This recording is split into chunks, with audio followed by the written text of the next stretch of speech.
Why don't I like? Well, I mean,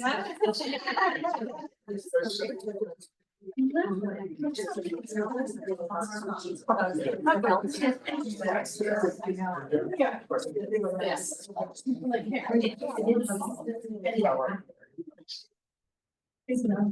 Somebody else.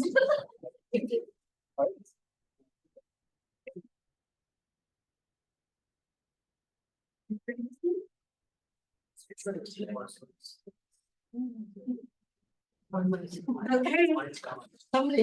I'm calling the meeting to order. It's 3:30. Mr. Carroll, roll call.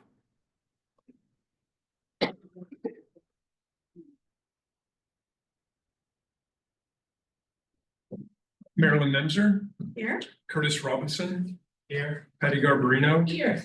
Lee Delpan, Yeah. Joe Sartori, Hi, everybody. and Nancy McCarthy is with us remotely, I believe. Yes, I'm here. There we are. Okay, item 1.03, approval and adoption of agenda. Right. Move approval. Second. All those in favor? Hi. Okay. Hi. Okay, we want to welcome everyone to today's meeting of the Marin County Board of Education. And before calling the meeting to order, okay, so we already know, so member Nancy McCarthy is participating via conference phone. This was identified on today's meeting agenda consistent with the Brown Act. Hi, Nancy. Okay. If you wish to speak on any agenda or non-agenda items, you must submit a speaker card. The cards are located at the table immediately outside our boardroom. Speaker cards must be submitted prior to the close of the public comment portion of the agenda item for which you would like to speak. In the event the board has a large number of speakers on one or more items, the board president reserves the right to limit each speaker's time for public comment to accommodate more speakers. Okay, now we move on to public comment for items not on the agenda. Vicki, do we have anyone who wishes to speak? Yes, we have two members who would like to speak. The first one is Ava. Okay, Ava. Can I request you a second? I just got off the phone and still out of breath. I'm sorry, I didn't hear that. Supposed to go second. Okay, the second The person. second is Mimi Willard. I object to that, actually. Ava typically likes to speak after me. I literally just got off here, the break, and I signed up after you, so I think I changed it first. Taking them. More. The president. Good afternoon, I'm Mimi Willard. I'm a president of the Coalition of Sensible Taxpayers. We are all aware of the pressing need for housing in Marin County. Thank you. Particularly for our teachers and school staff. However, the current proposal for the Oak Hill Workforce Housing Project poses significant risks for the school districts. The Marin County Public Financing Authority, which has been established specifically for this project, is advocating for a guarantor model to address a $15 million funding shortfall. This proposal would transfer the liability primarily to the schools, 75% of it, and to the county, 25%. The mandatory payments required each year for unit vacancies, both with those mandatory payments, both the school districts and the county could face costs totaling many, many thousands of dollars. Well, the leadership of the JPA claims that you have a year to cover these payments due to an initial reserve fund. The liability will still need to be settled 1 year later. The only temporary relief would be during the first year of operations. Thereafter, any vacancies will necessitate annual funding. As they put it, schools and the county will be the backstopping shortfalls in rental revenue on subscribed units at the end of each year. They also mentioned waiting lists that will supposedly quickly fill these units, but the reality is more complex. Each unit must be occupied according to the designated income level and household size. The available unit that comes up may not meet the next person on the waiting list who comes up may not be able to meet the income requirements for the unit that is available, and it might therefore be left unoccupied.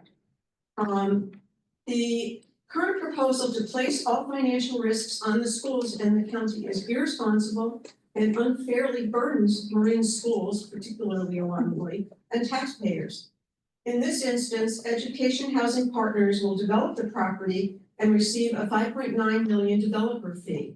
Once the project is completed, they will exit, leaving a third-party management company in charge while the JPA continues to oversee the project at an annual cost of $150,000. The county just approved a loan of $109,000 for operating expenses. Okay, So thank in you. Excuse me. conclusion, we urge you to take a leadership role in this matter and discourage schools from accepting this proposal. Thank you.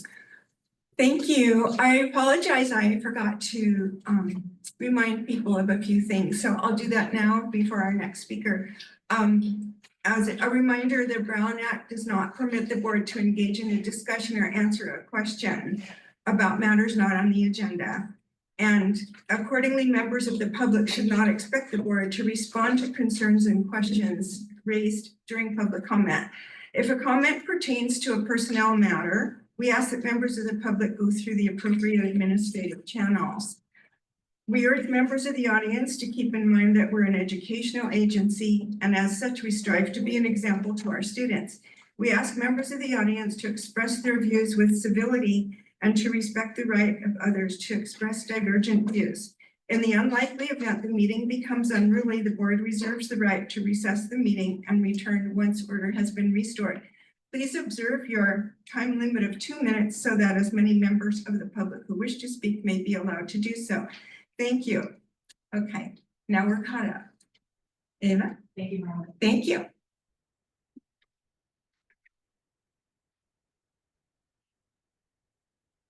And I'd like to thank Amy Willard for letting me speak second, which was actually the appropriate order. I'm still a little out of breath, so please forgive me. I am here today since Zoom participation is still verboten. I am concerned about the $8.5 million that is in the process of being transferred from the California Department of Education through this particular office and on to the Jewish Family and Children's Services group for a very biased Holocaust and genocide education program that has very willfully omitted any mention of Palestinian people. And this is particularly concerning because there's currently a case of the ICJ against Israel for genocide. And there is unfortunately also warrants out for Benjamin Netanyahu and Yoav Gallant. The cost to our country from supporting this war to the tune of $26 billion, sure, Mimi Willard with sensible taxpayers probably also concerned about that. $26 billion we sent to Israel in May under the Biden administration, another $8 billion after the election. I'm also concerned because I'm finding deep conflicts of interest in donations sent to members of this board, and it is concerning when you find people linked to major donors to JFCS, donating to people who ran for office on this board or as superintendent. And I'm finding a pattern with Mary Jane Burke and with, unfortunately, John Carroll. And I understand it's very difficult criticizing a powerful lobby, which is what this is. And I would like to point out that both the JCRC and the JFCS, who appear to be part of this, have not represented the Jewish community. They have represented only the pro-Israel faction. Is that the end of my 3 minutes? Thank you very much. Thank you. Vicki, do we have anyone else? No. Thank you. Okay, then we will move on to item 3, organization for the Marin County Board of Education. This is Marin County Board of Education provisional appointment, and this is where we are. We now have 2 candidates for consideration of a provisional appointment as a candidate. Candidate Lau specifically withdrew his application from board consideration earlier today. With that said, we're fortunate to have seen community interest in applying to serve on the Board of Education. I thank each of the 2 for their effort and thoughtfulness in sharing their interest in serving. As a reminder, Mr. Nell was elected to a 4-year term in 2022. Any eligible candidate from the current trustee area 3 has been entitled to apply to fill the vacant seat for the remainder of that term that concludes in December of 2026. This is the process we will follow. We will start with each candidate being asked 5 interview questions in order. Each of the 5 questions have been vetted by legal counsel to ensure they were appropriate for this process. The questions will be displayed on the screen and read aloud. Candidate Johansson will answer interview question 1 first, followed by candidate Williams. Candidate Williams will then answer interview question 2 first, followed by candidate Johnson. Candidate Johnson will answer interview question 3 first, followed by candidate Williams. And this order of operations will continue and repeat throughout the interview process until all interview questions have been asked and answered by each candidate. The candidates will have 3 minutes to answer each interview question. Each of the candidates' application has been included as part of the board's agenda for today's meeting. After the interview questions have been answered, we will move to public comment regarding the provisional appointment. We're allowing 2 minutes of comments from each member of the public. Members of the public must submit a public comment card if they wish to provide public comment. Please note that as of today at 3:30 p.m., each member of the board has received 1 email of support for the candidate that is no longer being considered. That email is a matter of public record and will be made available upon request. Following the conclusion of the public comment process, we will hear comments from the current board members. The board members will then deliberate and name their top candidate. We will then ask if there's a motion to appoint and or if there's need for more discussion. Our intent is to select and swear in our newest board member this evening. Okay, we're now ready to begin the provisional appointment process. And we'll start with the interview portion. And the candidates will need to come up to the table. Oh, thank you.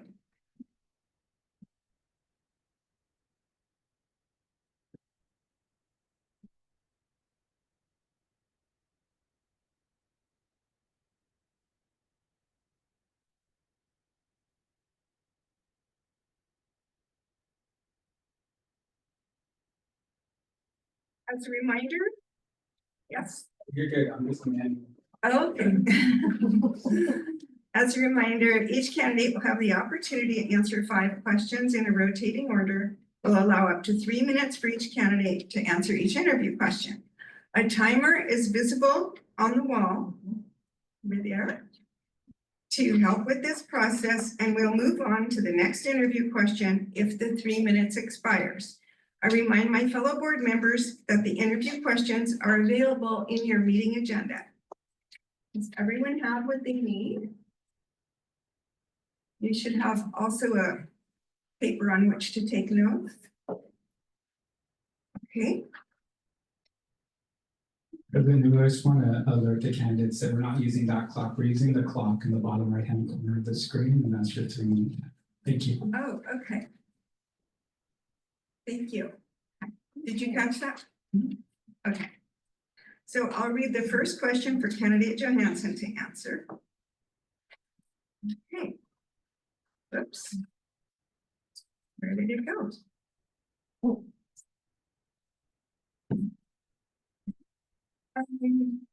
us about yourself and how you've served your community and why you want to serve on the Board of Education. Great. Thank you for having me here today. Before I begin, I want to mention that I inadvertently omitted some information you asked for regarding my volunteer service on the application. I served for 6 years on the Marin School of Environmental Leadership Board at TL. I also co-founded the Lucas Valley Masters Swim in 2011, which has now become the Marin Aquatic Masters at IVC, and I volunteer teaching adults who learn to swim. A bit about myself. I bring over 30 years of experience in K-12 education and leadership. I'm deeply committed to expanding high-quality learning outcomes for all students. For the past 15 years, I've been the executive director of the George Lucas Educational Foundation, where I lead initiatives based on evidence-based practices such as project-based learning, social-emotional learning, and the effective integration of technology in schools. Through our platform, Edutopia, we have impacted millions of educators with our focus on what works in education. Before coming to California to work for the foundation, I was based in Northern Virginia at the headquarters of the Public Broadcasting Service, where I started PBS.org, PBSkids.org, and their web-based teacher resources. We were pioneering online content back then, and we could see very early on the expectations that kids, also known as digital natives, have. They thought the screen was boring for television, they couldn't click, yet the educational games we were creating were much more engaging. And similarly, in schools, teachers have had to shift from their traditional role, lecturing in the front of the classroom, to creating a much more engaging, interactive experience for kids. I moved to Marin County 20 years ago. My 2 children attended Marin Public Schools, Dixie, Miller Creek, finally the Marin School of Environmental Leadership at TL. And in light of my role at the foundation, I've needed to be intentional about my community volunteer engagements to ensure I can fully engage when I serve. As a board member with Marin Cell, I supported the early development of the innovative program focusing on 4 skills: critical thinking, collaboration, communication, creativity.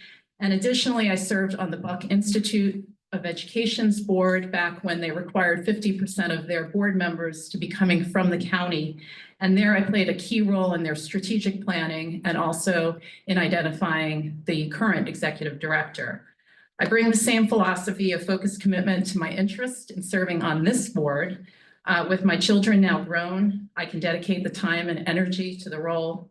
What draws me to this is the opportunity to serve all students in Marin and ensure that all students have access to high quality education that supports their academic, social, and emotional development. My extensive experience in advancing educational practices, combined with my understanding of Marin's local schools, would allow me to contribute to the board effectively from day one. Thank you. Candidate Williams. Thank you. Was a practicing attorney for 44 years, and I recently retired. Now gives me the time and now, excuse me, thank you, which now gives me the time and the opportunity to give more back to my community. I feel like I haven't really been able to give a lot to my community since I was a kid, and we would do tutoring at St. Dominic's School or things of that nature. So as part of my practice, it was somewhat of a conservative practice in that I worked for a lot of insurance companies who internally insured school districts and public entities. And in connection with representing architects and engineers, I was involved in a lot of construction cases, which I think are things that are would be appreciated. My contribution would be appreciated by the board. I have a lot of experience in auditing financial statements and bills for insurance companies who would come in and audit different insurance panel counsel. And as part of my representation, I do a lot of work in employment law, professional liability, and activity construction law. I think I have something to offer the board. And I'd be a fresh face in all these proceedings. Spanish is my first language. I myself grew up in San Francisco and primarily attended private schools. but know how even difficult it was then, when there wasn't English as a second language or any of that, those assistances in trying to learn the English language by the time I was 7 or 8. You just have to work harder. And so I think a lot of what we need to do is encourage people to make the effort and have them understand that if they make the effort, they can succeed. I think that those are the kind of things that the enthusiasm for that type of philosophy is something that maybe would be appreciated by this board. Thank you. Thank you. Okay, we'll move on to the next question. Ms. Williams. Tell us about yourself. Whoops, we're there. What happened to our next question? Yeah. Okay, Yes. there we go. Okay. I was stuck on the line. Among the responsibilities of the Marin County Board of Education are appellate review of school district decisions involving expulsions, interdistrict transfers, and charter schools, County Office of Education budget approval, community school oversight, etc. What areas do you find most interesting as a potential board member? Well, without belaboring the obviously the appellate work and reviewing the different interdistrict transfer and expulsion problems that ordinarily arise in any school setting. In my practice, I probably have done over 20 appeals before the California First Appellate District and the District of Los Angeles. In addition to having 5 or 6 published decisions with regard to the different work that I've done. So I think that putting my best skills to play, it would be assisting with appellate review decisions, in addition to reviewing budgets. Because in law, we always follow the money. And so I'm assuming that in education and in board of education, the key is to follow the money, keep people on the straight and narrow, and make sure that money that's being approved for certain things actually goes to those issues. Thank you. Candidate Johansson.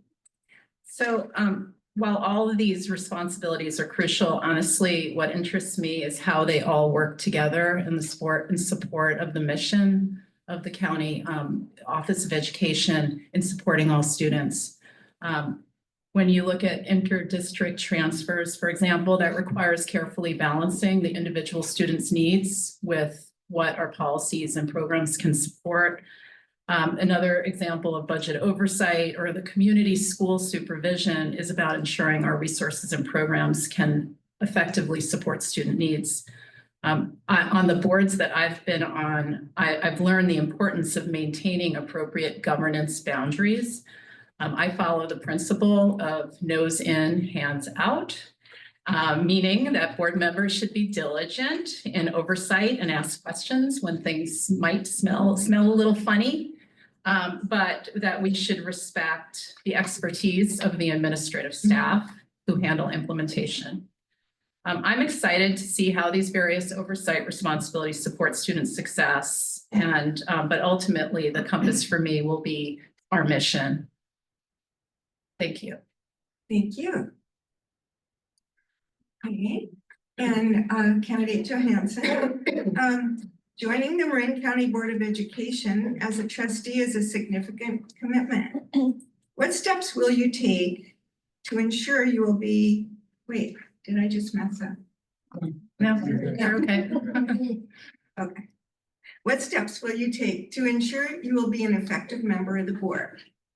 Thank you. So I take my commitments seriously. I always strive to fully participate in a role. So I took a couple of steps initially. I reviewed the calendar for the upcoming meetings, and I had a meeting here with leadership to understand the scope and expectations of board members. That due diligence process was important to me in order to confirm I could submit my application and fulfill, if I was to receive this position, fulfill the responsibilities. I'm currently the secretary of the George Lucas Educational Foundation Board, and I see very closely how Preparation by board members matters for creating meaningful discussions, thoughtful decision-making, and people come well prepared. If appointed, I will come to the meetings thoroughly prepared, staying up to date on educational issues in the county. And I believe in open and transparent communication with my co-board members and also with the staff. So I'm also eager to take any training that there is here to learn how I could be an effective trustee. Thank you. Thank you. Okay, candidate Williams. Thank you. Will I have time? And I'm willing to dedicate that time to the issues that will all be presented to each other. I think that probably the most effective things to do is to listen and to listen to the other ones and try to meet their expectations, which includes preparedness for meetings, etc., but also to be able to listen and communicate without acrimony and assisting in coming to decisions in a collaborative way.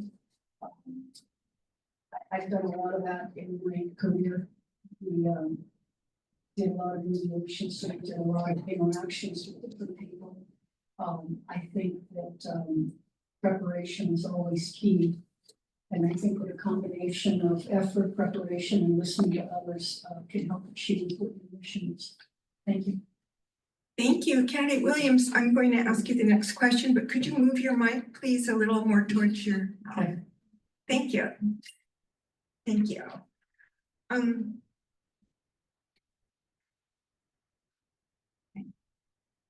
What does equity mean to you in the context of education? And what can the Marin County Board of Education do better in its efforts to close the opportunity gap? Well, equity to me means equality and equalness, opportunity or equal opportunity to others. I think that sometimes I get concerned about certain groups being excluded, even though by definition, they would be part of what would otherwise be known as a either lower socioeconomic or race or whatever group you would call. So I think that one of the most important things to do is to try to understand the individuals' cultures that we're dealing with, because the kids come and parents come to the schools, but they leave their cultures and they bring their cultures with them. They have their cultures at home. And I'm being brought up in a very cultural heavy environment in San Francisco. So, for example, I grew up in a very Spanish-oriented Latin family at home, and yet when I went to school, there was a big difference in the kids that I was going to school with. And I went to private Catholic schools in San Francisco. And so I think that coming together with that and learning how to meet people's differences is the first step to trying to figure out how to provide opportunities for all. Thank you. Thank you. Candidate Johansson. So this question resonates with me personally, and I wanted to share a brief story that shapes my perspective on equity in education. When my daughter was 5 years old, she called me down to the playroom to show me a 3D tiger that she had made. And I went down expecting to see a clay model, and instead she handed me 3D glasses from the show we had seen at Radio City Music Hall. She had figured out on her own how to draw a tiger that was three-dimensional through the glasses. And it was amazing to me, and still to this day, I could not figure out how to do that. So a fast forward to third grade, we're on the East Coast. She comes home from the first day of school deflated because she was not selected for the gifted and talented program, like her friends who were now being bused to another school. And here was this incredibly creative kid, this child actually being made to feel less capable because her gifts didn't fit the traditional academic measures. The experience as a parent deepened my commitment to helping all schools evolve to serve all learners. To me, equity in education is about creating systems that recognize our diverse talents and the potential of every child. When it comes to the Marin County Board of Education and how it could do better, I believe it's about broadening our vision of student success while maintaining high academic standards, and articulating that vision. The National Teacher of the Year is Missy Testerman, and she recently said, teachers should be talent scouts, not deficit detectives. I love that because I think when I look at what we're doing, and actually what we're doing here at the county office with the college and career readiness, these programs aren't replacing our traditional academic paths or lowering standards. They're expanding our ability to serve all students while maintaining rigor. Kids can try different things, they can work with real tools and technology, and they meet mentors who love what they do. It helps kids begin to see the possibilities for them and their future. And so at the end of the day, whether a student is headed to college, whether they're going to go through career training or they want to start their own business, they need these fundamental skills. We like to say in today's day and age, they need to know how to find information, assess the quality and accuracy of the information, apply it to problem solve, and know how to work well with others.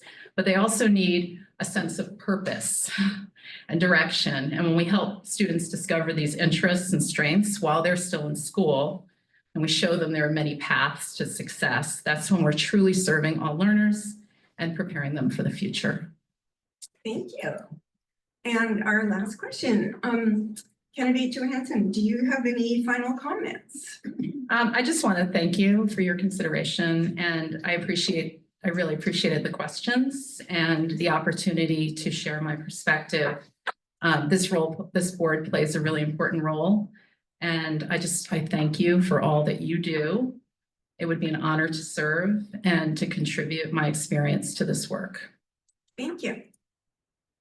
Candidate Williams. I too want to thank you for your consideration and taking the time out. I appreciate what's being done, and if chosen, I will make a firm commitment to provide the time and energy, the know-how that I have, that I bring to the table, and work collegially with all of you. Thank you. Thank you very much. Okay, I think would you guys like to take your seats? Thank you. No, I mean, you can, no, please stay in the room. It's fine. We get to talk about you while you're here. That's always nice. Okay, that concludes the interview portion of the provisional employment process. And I thank the candidates for their thoughtful and informative answers. We'll now move into the public comment portion of the provisional appointment process. Public comment is limited to 2 minutes from each member of the public. Members of the public that wish to speak must submit a public comment card prior to speaking to the board. Please note that members of the public will not be permitted to ask candidates questions. Do we have anyone interested in making public comment on this issue? Yes, we have one member of the public, and that's Ava. Ava, okay. Thank you.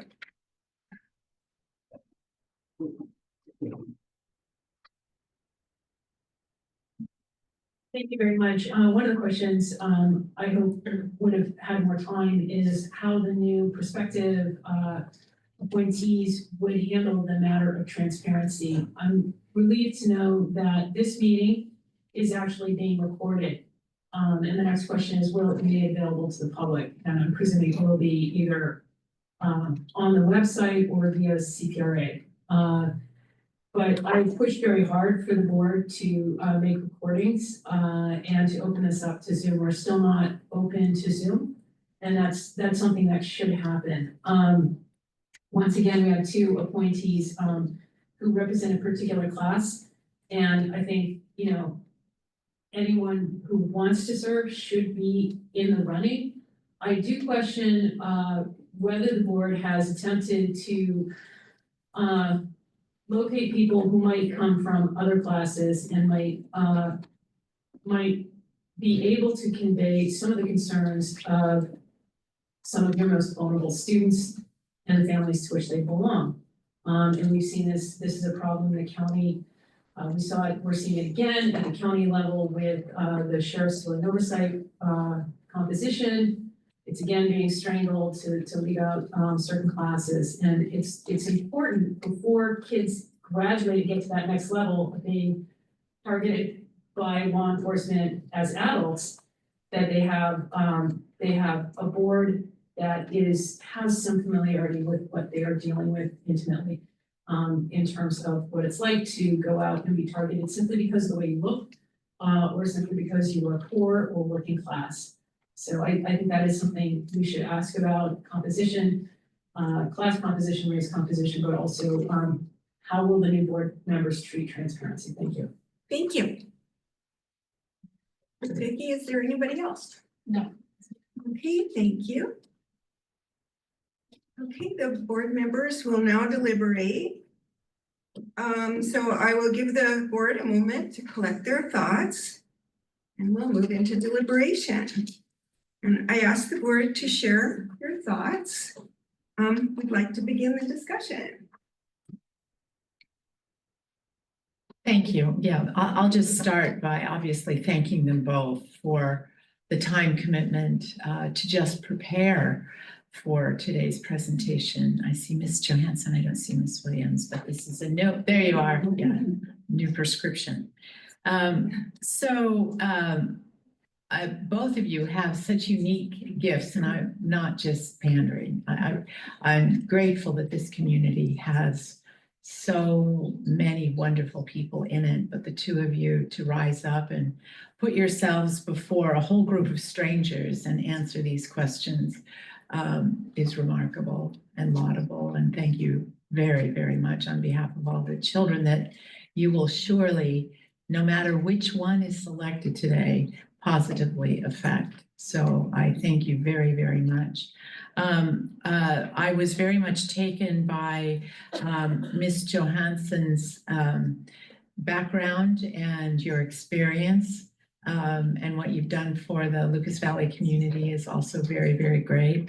I thought that candidate Williams, having grown up in North Beach, I know what it's like to try and fit into the milieu, if you will. So thank you for that. And I think it just comes down to a matter of reflecting on which of the two gracious and grateful candidates that we have will fit the population of children that is emerging here in Marin. So that's it for now. Thank you. I'm speaker, or should I wait? Nancy McCarthy. Go for it. Please, Nancy. Okay. I have a couple of things that I'd like to remark upon. First, I was very concerned about Jason and Ms. Johansson's applications because of their involvement in education to the extent that they were into their job in educational matters.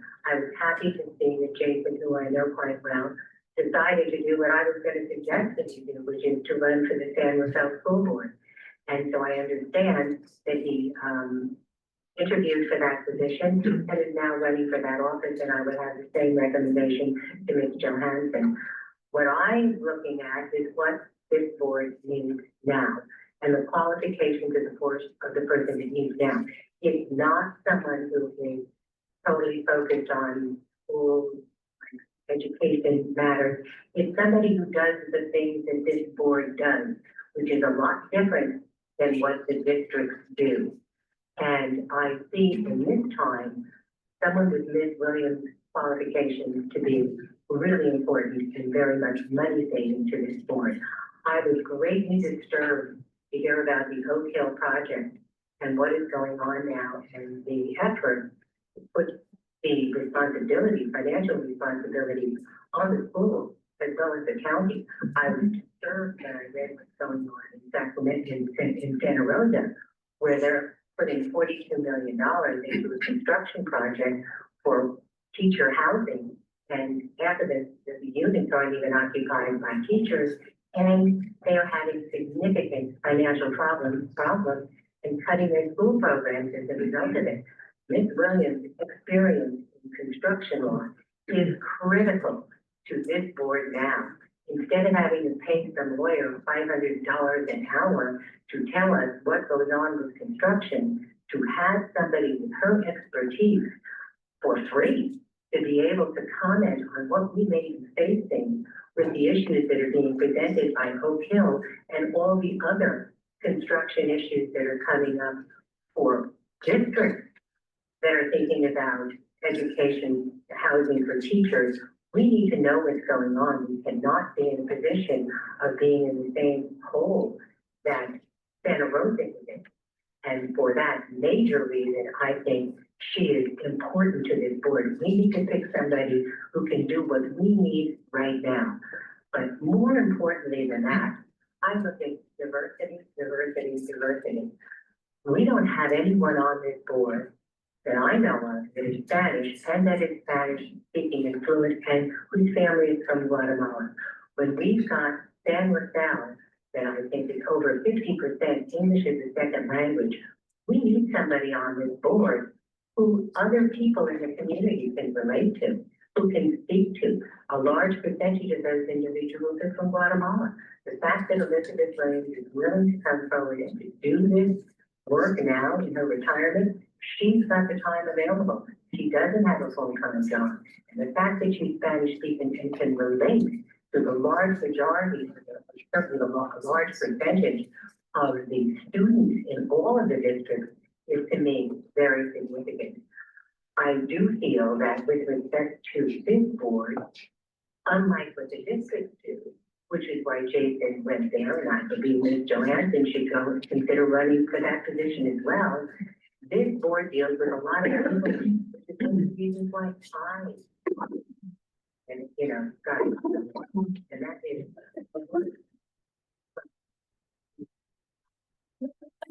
interdistrict transfers and collective bargaining, and even from the special education programs where there are legal issues that are presented when parents may be dissatisfied with what the offerings are.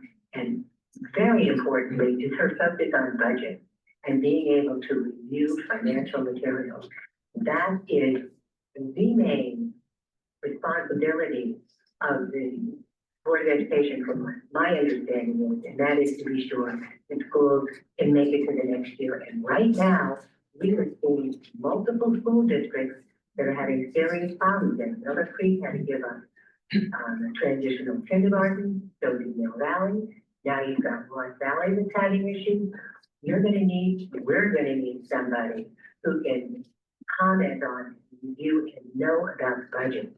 So for all of those reasons, as much as I definitely can understand and appreciate Ms. Johansson's background, which I do believe is important to the district, I believe that right now, today, this time, looking at the diversity aspects of things, looking at the financial issues that we may be facing with construction issues, Ms. Williams is the person who's going to be able to, I think, advise us to that, potentially save us a tremendous amount of money in attorney's fees for somebody who we might have to pay to advise us on some of the construction issues. Thank you very much, Trustee McCarthy. Any other comments from the board? I'll make a comment. That was a powerful endorsement, trustee. So thank you, and thank you to the candidates for showing up here in front of us and actually continuing to sit here in front of us when we're talking about. It can't be easy. And I'm specifically dealing with something in my own small business that continues to be repeated everywhere I've been related to corporations and governance. And that's the one statement that culture does trump strategy in most organizations. And if you forget about the culture and you focus on the strategy, you lose your vision. And that's the one thing that Cindy came up with and understood, is that the mission and the culture comes first, because if you get that in order, everything else follows nicely. And so I would actually disagree with the trustee here and realize that somebody who has committed their life to education and has worked in education, and not only has worked in education, but has worked in nonprofit education, is someone that we actually want on this board. I've had kids go through the public school system. I also like that about Cindy Johansson. She's had kids here up at Terra Linda. I like that her fact that she's on the cutting edge of some of the technology related to education and can help us kind of nurture the kids along and nurture our own recommendation as far as technology and help us with that. We also already have on our board, a banker who is very close to looking at every single line of our budget. Thank you. Lee Deltan, I've been amazing over the last year or two. I'm actually gonna throw my weight around Cindy here in hope that the board agrees with me to bring her onto the board. She has a nice way about her. And I think she'd offer a positive angle for Marin at this time when positivity is needed in our society right now. And the last thing I want to say, and the good trustee would not know this, perhaps, but this organization has been fiscally conservative since I've been on this board. So we have run well as far as running a positive budget, and we have done well with our reserves. So I really believe that our new superintendent is going to carry that same treatment in regards to our finances forward as we look to more challenging years. So, thank you very much. Thank you. Other comments?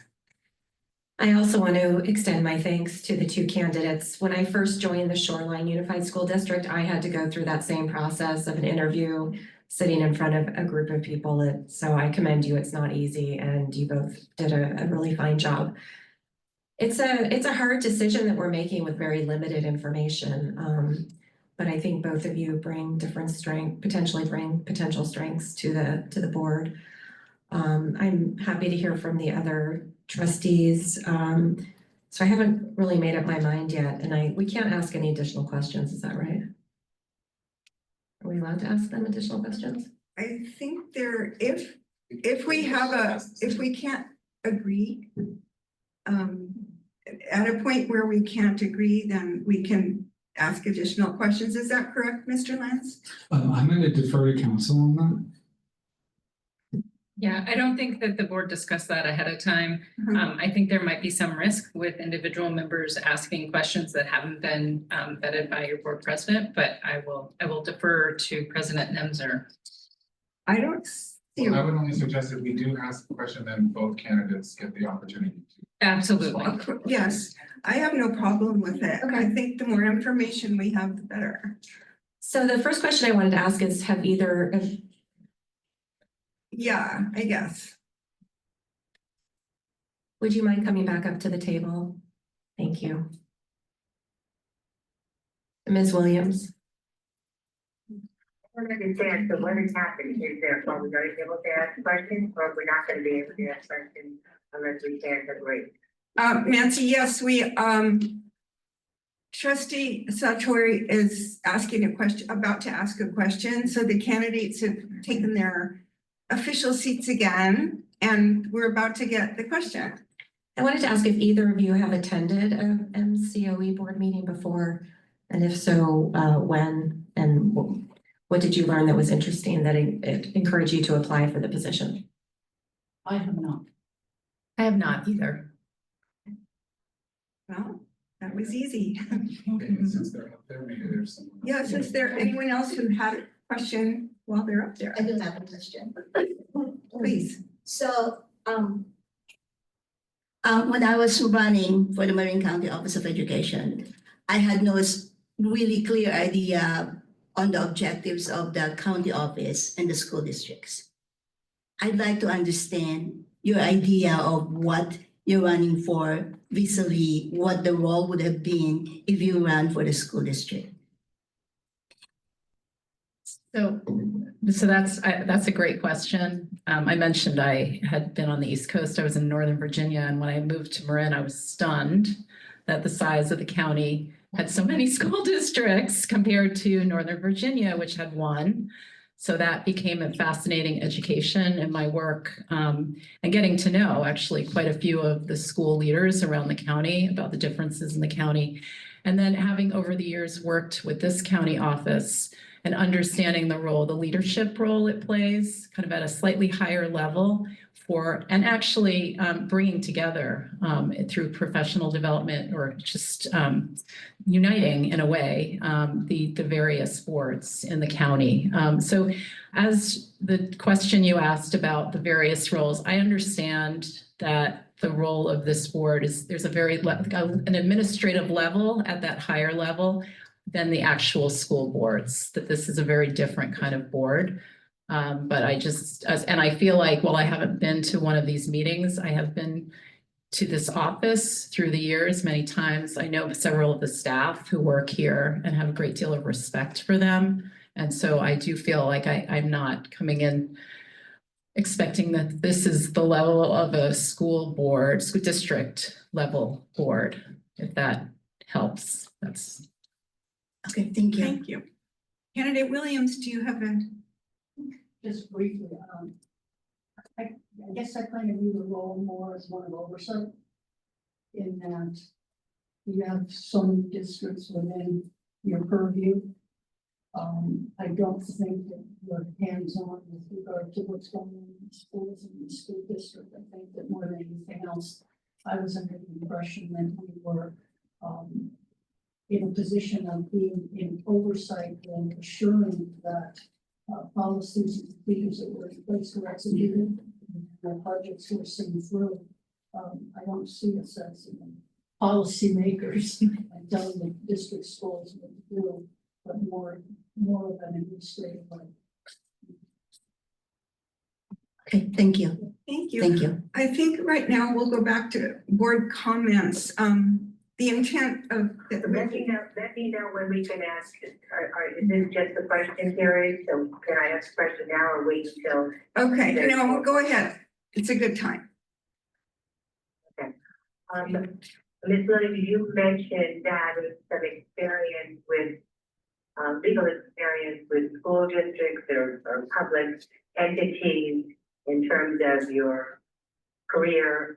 What kind of experience did you have with school districts in particular?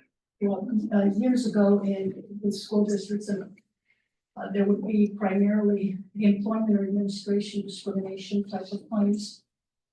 Same thing with public entities. So, for example, the fire chief in San Rafael and police department in Sausalito, and you could just go all the way down the list. Also representing different groups in San Francisco. I think that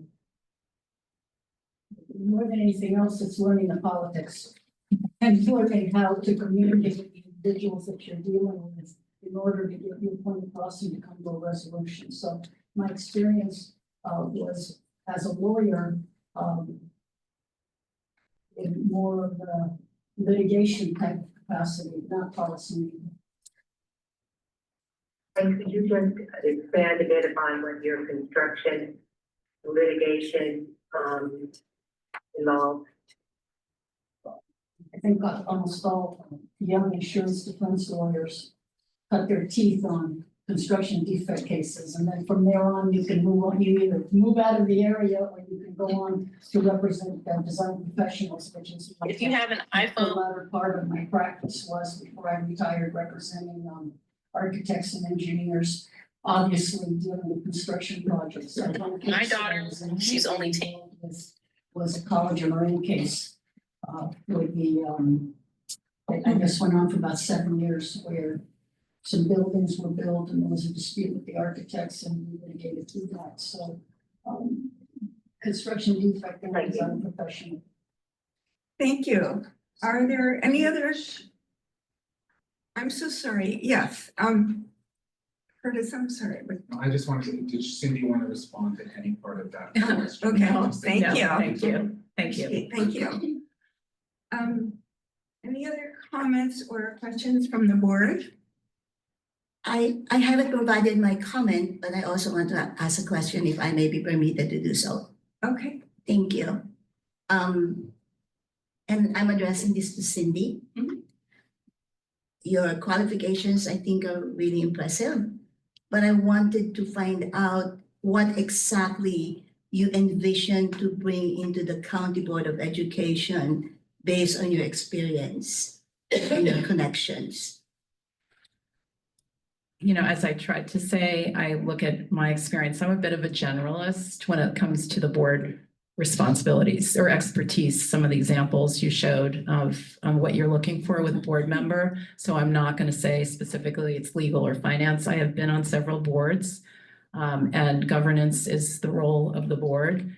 As I said, I take that seriously, and I've committed my career to trying to improve schools, and as I shared very strongly about making education accessible to all, for all students. And so I would bring not a specialty, but a holistic view and a seriousness of, as I said, coming prepared to meetings and being able to engage in thoughtful discussions. I do have professionally in my role the opportunity to work. We focus on the US. So I am in constant conversation with leading school districts, sometimes school boards. And so I have a perspective that could be of value to Marin County, best practices where we're seeing advancements that could be relevant. Thank you. Thank you. Candidate Williams, did you have something additional to say on that? Okay. Lee, you had a comment. Am I the last person, right? I think so, who hasn't commented. So again, thank you very much for coming over. I think having to respond to a panel is sort of scary. I felt that when I had to do that myself. I'd like to say that both of you, to my mind, are really good individuals for the functionalities and the needs of the County Office of Education. I wish we had enough openings probably to accommodate both of you, because each of you brings certain strengths that would be needed by the County Office of Education. I appreciate Ms. Williams' Spanish background, law background, budget background, the fact also that you are retired and you have enough time. But I also appreciate Cindy's ability to have progress and constructed and build things, even though she was working. So it was like double duty, trying to be a parent, raising kids, and at the same time, trying to be successful in the functionalities that she's engaged in. If I am to be asked who I would choose, am I being asked that right now in my comment? We welcome it. You're gonna eventually need to say. Okay. I think I would say yes to Cindy, only because I think there's a lot of new things that she can actually bring into the county. And to Curtis' point, the strengths that Ms. Williams, that Elizabeth brings in, we have a budget group, we have finance people, we have, when it comes to construction projects that we have people who are engaged in that and experienced in all the projects that the county has done. So based on that, I think I would lean more towards Cindy, with the hope that whatever you've really done in your career, you could really put that into something really tangible and really an improvement for the Marin County Office of Education. Because what bothers me sometimes when candidates run is they would say, I am going to do this when I actually get elected. Whereas we're already doing that. So we need something new, or we need something that would be more relevant, or we need something that would really strengthen whatever it is that we're doing right now. So that's my thought. Thank you. And I guess I haven't made my comment yet. I think you're both terrific, and I would be so happy to have either of you be on our board. You bring such different strengths. It's just really interesting, and I'm so glad that you're both here. I think for a lot of the reasons that other people have said, I would support Cindy. But for me, a lot of it has to do with because you have more experience with working with the schools and the programs involved.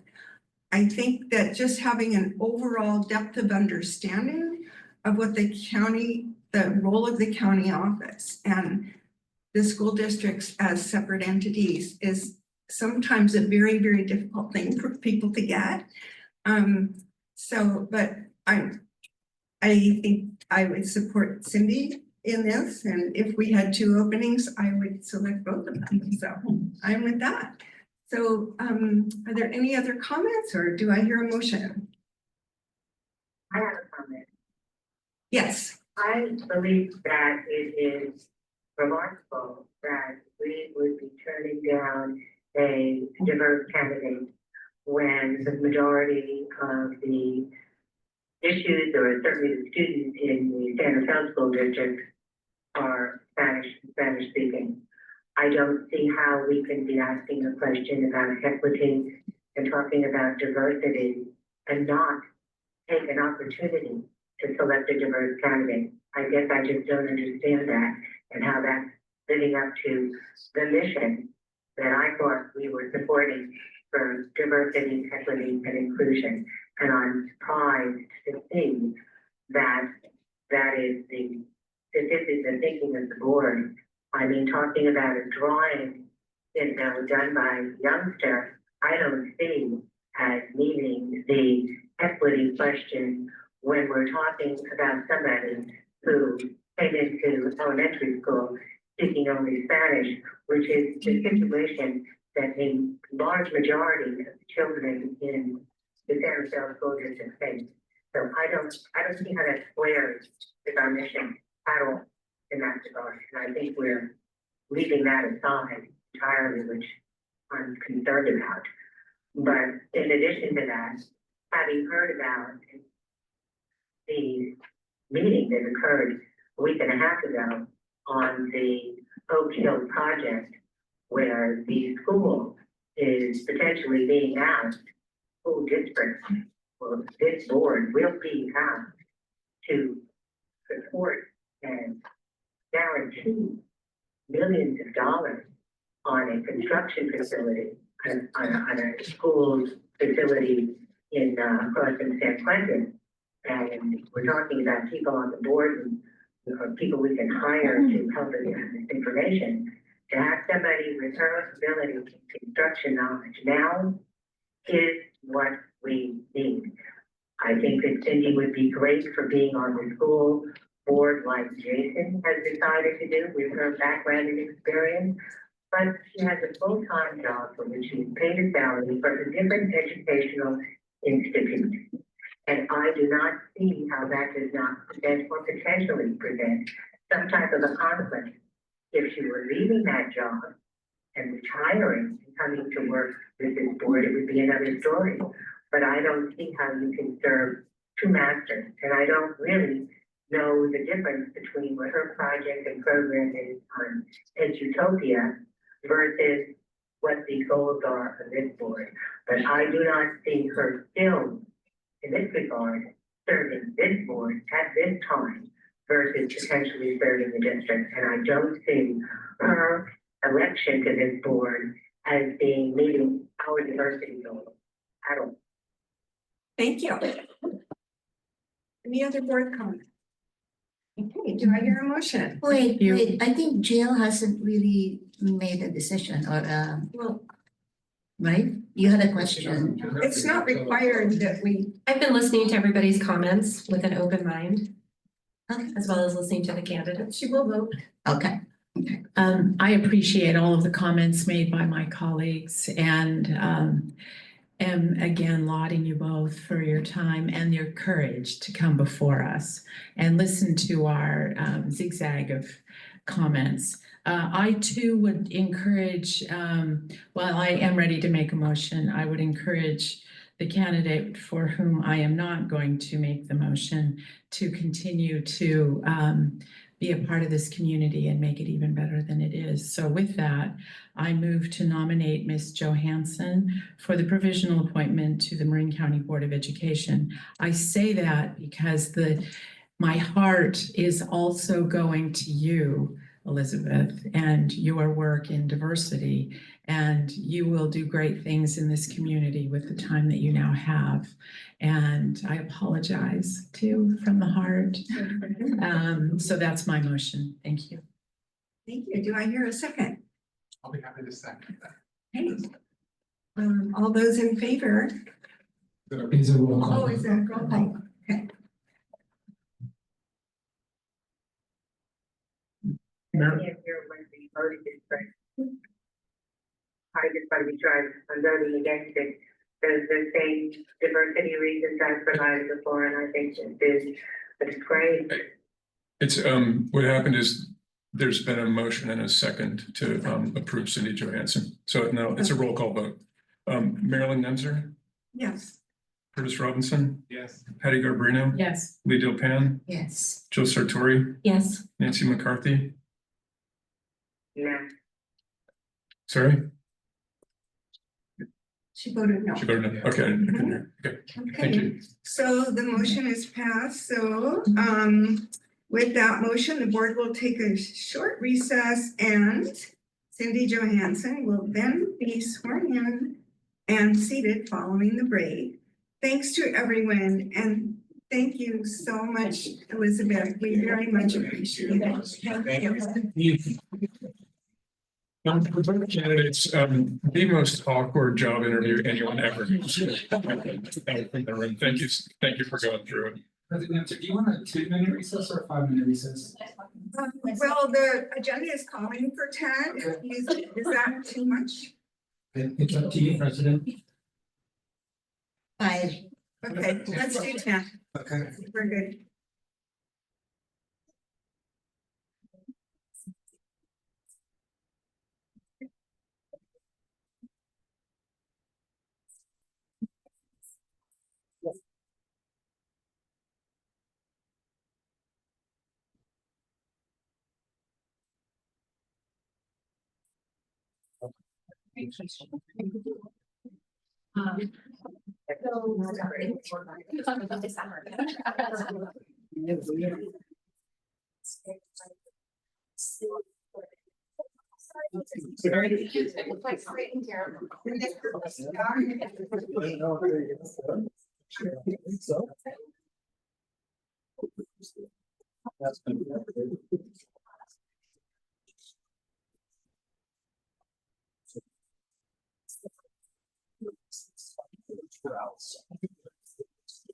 Yes.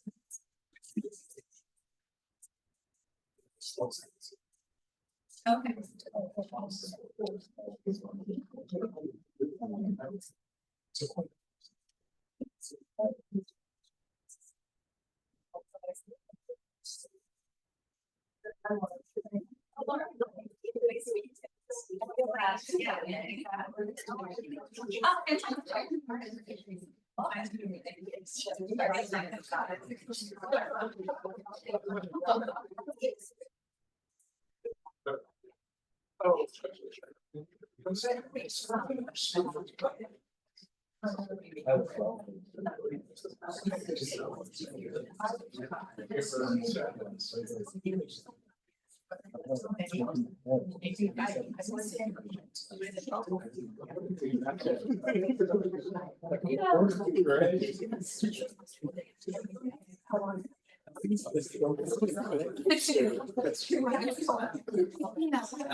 That's good.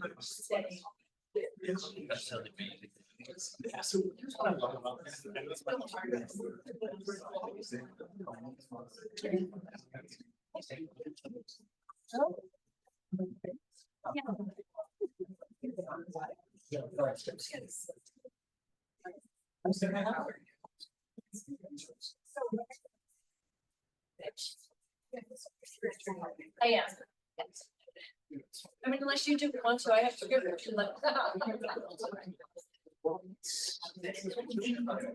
Area was bigger, just a little bit.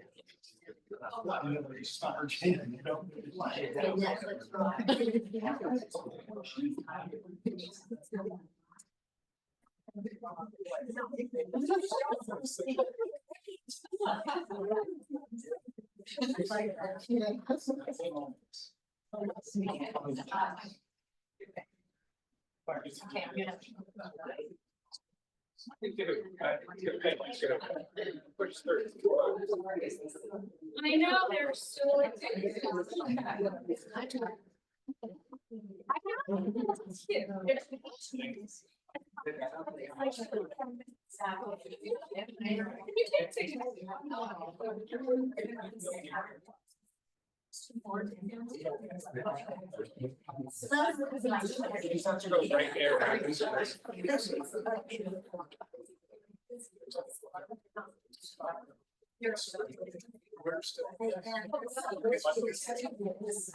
Because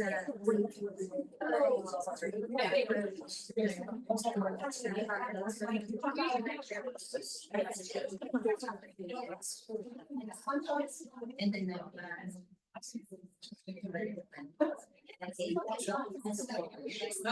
yeah. But then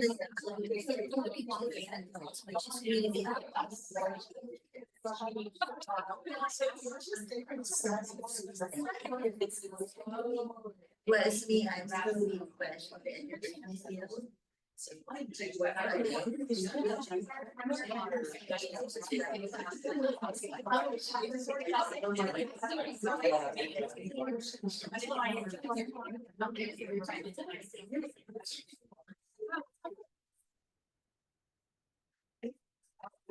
I like it.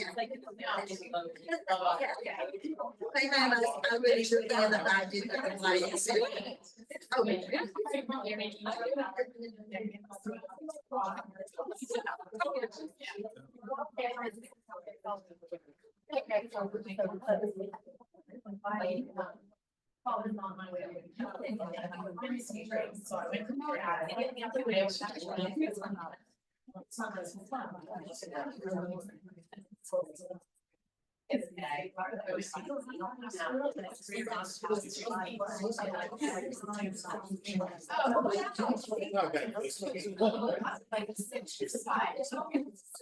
I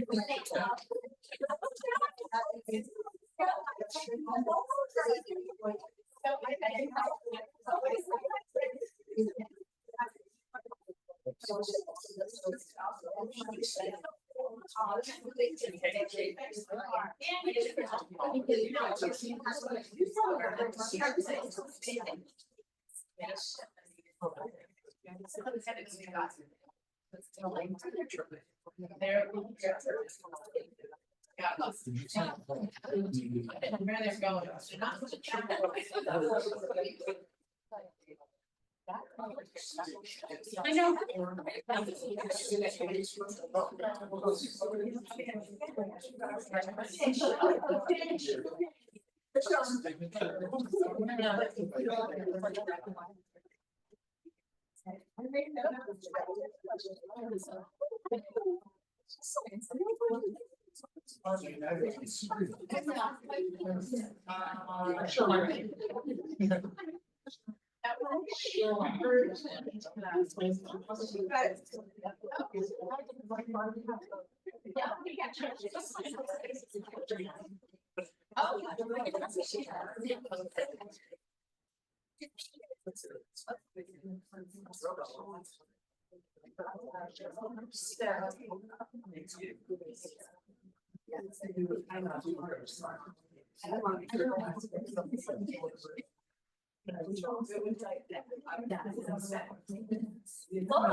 We are back.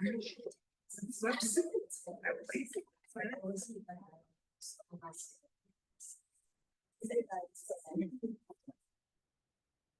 Thank you. Okay, welcome back, and we will now have the oath of office. Cindy, where are you? You are. I didn't know that anybody's on the phone. Oh, yeah. When Paul Manson for the time on the line, she. Do we? Is that elevator music? Yeah, I believe she hung up when the board took a recess and she's taking her own recess. She just hasn't got back on. Did someone text her to get back on that restarting? We can do that.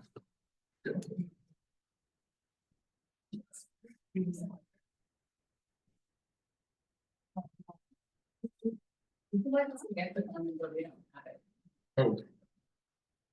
I don't have a phone number. Pretty sensitive. Okay. Let's extend the recess by 1 minute.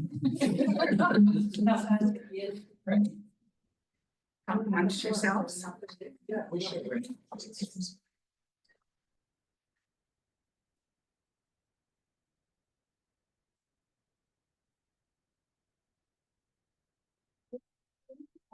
I'm hearing voice. The whole music. Instead of. It's a comment. It's on. It's a conference call. Oh. So when she calls back, it goes. There's no one on the line, just. Okay, good. I feel better. Yeah, those of us, like for our weekly cabinet meeting, all used to that. It's our theme song. Oh. Everyone needs one.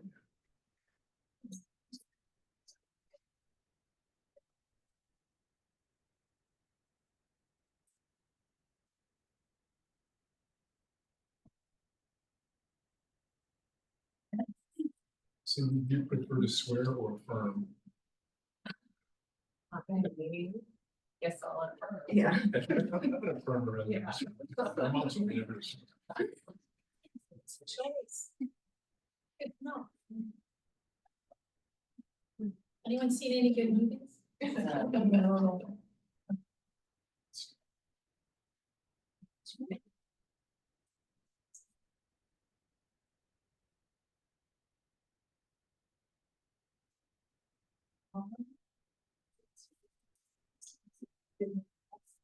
It's good movies. I didn't watch the Super Bowl. Were there any good commercials? Same. That was maybe still. Oh, there you go. The Budweiser. I wish we could have called back. Yeah.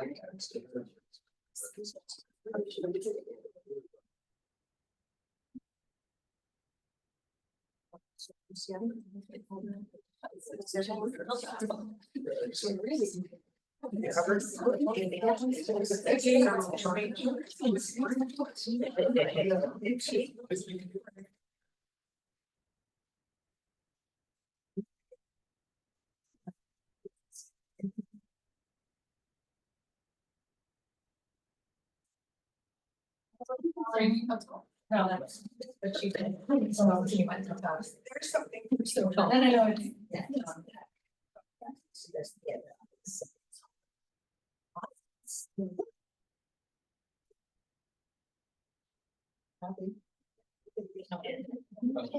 I'll leave a message or email.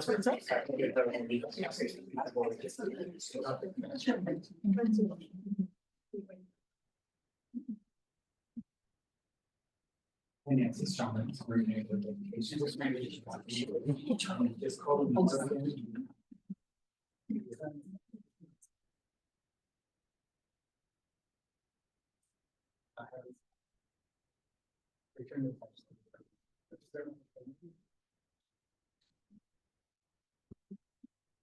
Okay, just go forward with the music and after about a minute, I'll just. All right, shall we? Yes, I would move forward. Okay. Superintendent Carroll. I believe we are ready to administer the oath of office, and I think you're supposed to stand for that. Am I right? Yeah. Yes. Stand up. After ceremony. The camera going. Scale. And stop the camera. They can't talk. Okay. Laura's the photographer. Yeah, all right, so what I'll do is I'll say aye, and you repeat after me, and I think I've administered the oath of office so many times now that I'll get it right, without giving you too many words to have. Okay. Okay, so I Cindy Jo Hansen, do solemnly affirm do solemnly affirm that I will support and defend that I will support and defend the Constitution of the United States the Constitution of the United States and the Constitution of California and the Constitution of California against all enemies, foreign and domestic, against all enemies, foreign and domestic, that I will bear true faith and allegiance that I will bear true faith and allegiance to the Constitution of the United States to the Constitution of the United States and the Constitution of the State of California, and the Constitution of the State of California, that I take this obligation freely that I take this obligation freely without any mental reservation without any mental reservation or purpose of evasion, or purpose of evasion, and that I will well and faithfully and that I will well and faithfully discharge the duties discharge the duties upon which I am about to enter. upon which I'm about to enter. Congratulations, Trustee Thank Jones. you.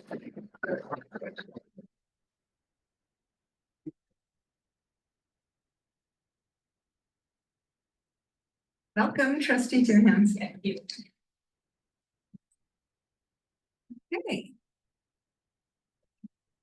Time to move on. Item 4, consent agenda. Do you have public comment, President Angela, on the office? I'm sorry? Public comment on the oath of office before we move on? Oh, I did not, I thought it was not on consent. That's next. No, we're just having public comment for is every. there any public comment on that? We have none. Okay, then, thank you. We'll move along to the consent agenda. So moved. Okay, Second. do I hear a second? Thank you. All in favor? Wait, I apologize. I don't think we've asked for public comment on consent. I think that was, you were requesting public comment on the oath of office. So Okay. this would be a moment to pause and ask for public comment. I do want to clarify, this is public comment for all consent items heard under this one period. Okay, do we have public comment on the consent agenda? Yes, we have one comment from public, Ava. Okay, Ava?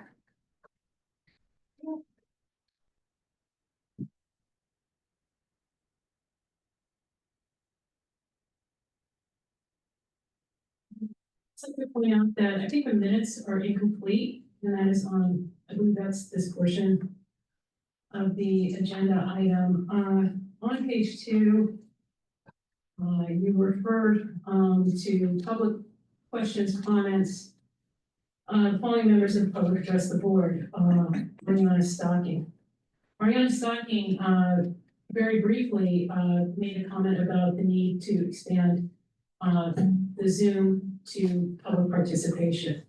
And that's a brief enough comment. She spoke very succinctly that it probably should have been notated in the minutes. And I say this because this is a board that has not provided basic transparency regarding its meeting. So this is, bless you, Dr. Robinson. Excuse me. This is actually quite important that when you have repeat members of the public saying, hey, we need some more transparency, we need some more opening this board up. I think in that sense, if you had done that earlier, you may not be running into potentially an investigation of what happened with the $8.5 million that you're currently transferring from the state into the JFCS. That's a religiously based private nonprofit with $147 million in total assets that should not be receiving state educational grant money to write curriculum that it is not qualified to write, and curriculum that already actually exists but with less bias. And that curriculum is currently being produced independently by teachers. I took the report that you gave me, that I got from you guys, that the JFCS provided, and I showed it to educators in the Bay Area, and they were shocked. I don't have time to get into that now, and I don't know if it would be appropriate anyway, so that would be covered at your county confidential Substack.com. Thank you. Thank you. Any other comments? Okay, do I hear approval? Motion? Okay. Yeah, we got it. Okay, all in favor? Aye. Aye, okay, passes. Pardon me, President Nemser, because you have one member remote, you need to do all the votes by roll call, please. Oh. All of them. Even if she's gone? She hasn't come back? Nancy, are you No, there? not if she's gone. She left. Sorry, I thought that she had come back. Okay. Where's your, Nancy, are you there? Yeah. No. And for the record, we made a good faith effort to try to get back up on. Okay, My apologies. all right. No, sorry. Agenda item 5, Marin County Superintendent of Schools reports. Thank you, and I will try to keep this as brief as possible. When I look at the notes, there's a lot to say, but I think I'd like to refer all of you to an email I put out a while ago, which we're calling business as usual. And basically the theme there is, and I won't sugarcoat it, I think public education at the federal level is under attack. I think that's an accurate thing to say when the President of the United States says that we have a public school system that teaches kids to be ashamed of themselves. When he says that in the first few minutes of his presidency, that sets the tone for, I think, what we're likely to see coming at us, which is a discrediting of public education. When we look at his former appointee for in his first term as Secretary of Education, it was someone who had no experience in public education, who appeared to be tasked and certainly made an effort to discredit public education, to move it toward privatization. I think we can expect more of the same if the Department of Education survives. So with that, Overton, I'd like to refer you back to the email I wrote that the main theme is this, that we have a very functional system, that we have really good public schools. And the way that we can resist that is for all of us from the board level down to support staff, teachers, everybody in between. If we keep doing our jobs with professionalism and a cheerful attitude and a sense of humor, that will argue against anything that's likely to come. And I think we can expect a wide variety of things, everything from outright lies. like the one that came up in the inauguration speech, to pointing out any little thing that goes wrong with any public school anywhere in the United States. That'll be highlighted very likely. I think we can expect that. So I have reached out to all of our employees and many of our partners and supporters to make sure that we keep doing our jobs and we do them as well as we possibly can. I want to be overt about that. The other thing that I want to mention, I'm totally going off script here, is the assault on diversity, equity, and inclusion, which has now been boiled down to a soundbite called DEI, undefined at the federal level, where it seems to be the punching bag for everything. But I'd like to remind people that the opposite of DEI is sameness, unfairness, and exclusion. So if you want to be aligned with SEU, SUE, then that's your choice. But we believe that diversity actually is a very helpful thing. The more diverse a workforce we can have, and I think that's been reflected in the staffing that you've seen develop over the last couple of years here at the Marin County Office of Ed. All the work we're doing with our local partners to make sure that we help all kids feel safe, LGBTQ plus students from immigrant communities, that we do whatever we can to make sure that we lower the level of anxiety for those children so that we can achieve our mission of ensuring learning for all students. So we're going to double down on that. The superintendent's office, our staff, is committed to moving forward with that with dignity and with a stiff upper lip. So that's, I think, the kernel of what I was after with that message that you all got. So there's a lot more detail in the things that we've been up to at the county office in support of that work. A few other things.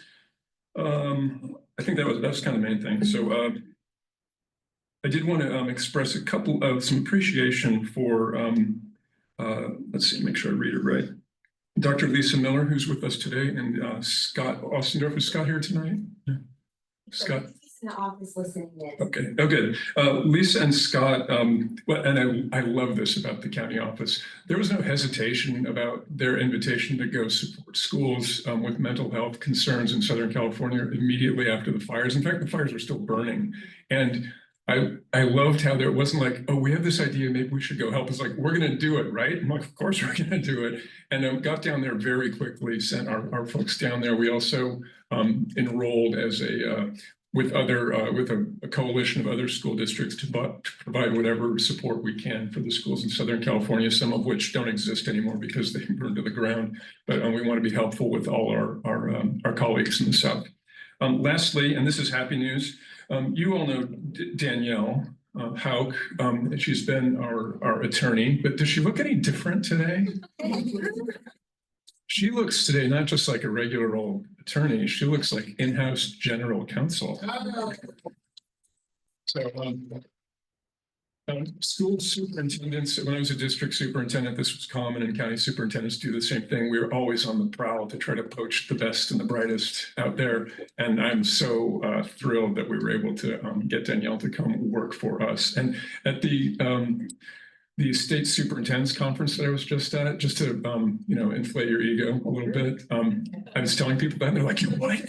You got Danielle? Oh my God, I'm so jealous." I'm like, "Oh, yeah, lawyer envy all over California." So thank you very much. That's all I have for tonight. Thank you. Is there any public comment? Yes, there's one public comment. Okay. Eva.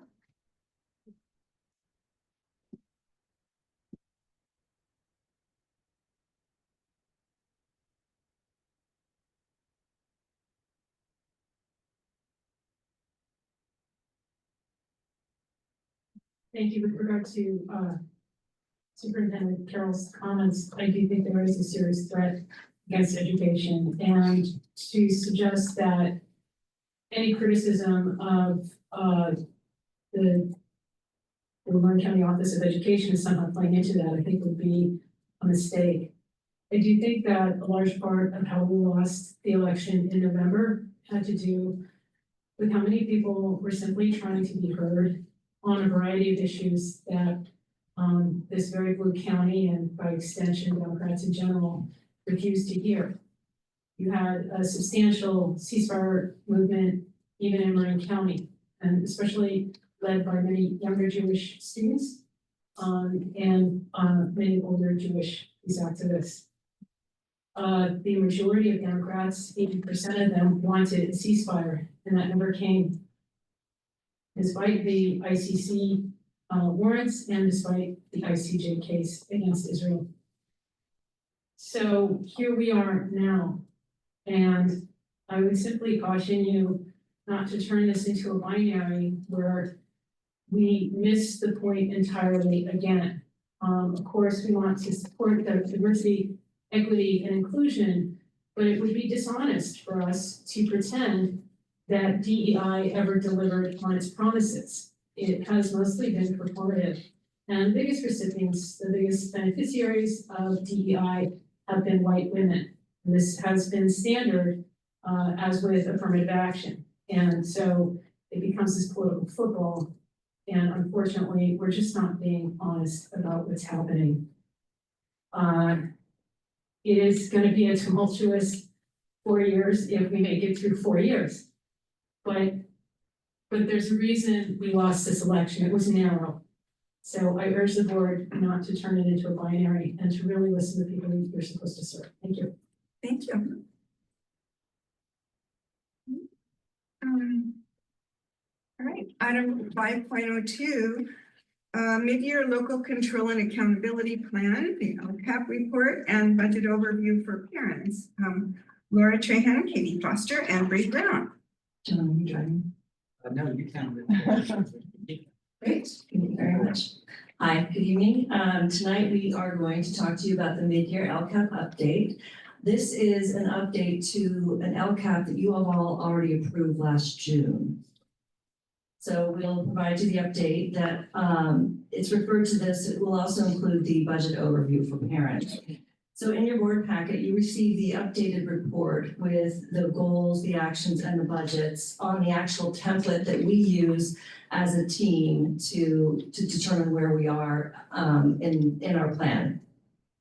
So I'm going to start with just an overview, and then I'm going to quickly hand this off to Katie and Bree, who will provide you more update as it relates to really what's going on in the plan and beyond the numbers and the words that are in the document that you have in front of you. So what you get in this particular update is this is a discussion item, and we are responsible for making sure that we provide you with information on all available data as it relates to student performance as well as anything budgetary.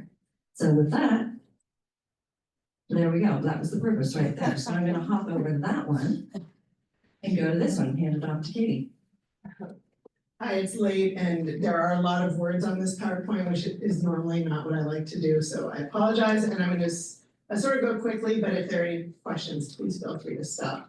I just want to say, through its commitment to the kids who have been the most marginalized in this county, Marin County Office of Education has created one of the best schools, if not, I would say the best school in the county. And not through DEIB hiring, but through looking for the best and the brightest, as John mentioned. Our staff is 70% people of color, serving a school that is almost 80% kids of color. So the system, I agree with you, is not working, and also we're working incrementally and also in big ways to make a difference for the kids for whom this matters. I just wanted to say that. So this year our reflection on it sort of follows a template really, so stop me anytime. So in general, what does it look like? We have 26 graduates last year. As you recall, the first year I was here, we had 1, so we're still going upward. It was about 17 last year. The year before that. We're launching a new intervention pilot, so we have pullouts. We're doing more diagnostic and formative assessments with those kids. And we have expanded our college and career readiness services through CCR and are lucky to have two of their staff supporting our students, both at MCS and also at the Juvenile Hall School, Loma Alta. We have a big growth in our mental health support. We have our unicorn who is bilingual, bicultural, has a PPS and is certified, and she's got conflict resolution experience in Crystal Ramos Hernandez, and we also have 2 other providers. As you've heard about, the HSS grant and Lisa's grant, we are looking to hire another full-time PPS and mental health provider. It really has made a difference. We have reduced our suspension rates greatly through, we call it in-house learning. They get a lot of time with us, a lot of social and emotional reflection, et cetera. And that also is, we're finding a lot of success. We also have our community schools advisory team that comprises people from our community, family, students, teachers, and staff, as well as community members who help us focus on how do we uplift the voices of the families and community that we serve. And we also have been invited into a community of practice this year with Shane Saphir, who's one of the authors of Street Data, the book, which a lot of schools in the county are reading as a way to get more information from our students about how to support their learning. And this, I just want to point out, I don't know if you all know Mark Stefanski, he's been around for a long time around this office. You can see his white hair there on the left. And he comes and the kids are like, Mr. Mark, and they've had such a good time in the garden this year. It's really exciting and he's awesome. He's led a lot of mindfulness practice with the staff, and yeah, he's just been a great addition. And then you'll hear from Damien later. We have plans for a new flexible use building, and it's been designed as a wellness and counseling center to provide these kids the support they need.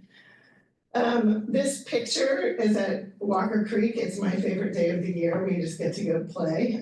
Anyway, opportunities, where can we grow? We do have a lot of students. I know this is a problem statewide, countrywide, at risk of not graduating. They're losing a little bit of hope. You know, what can we do? We have persistent and increasingly bad attendance challenges, and we have lower course completion in semester one this year as compared with last year. So we're still digging into the why of that, but that's our progress this year.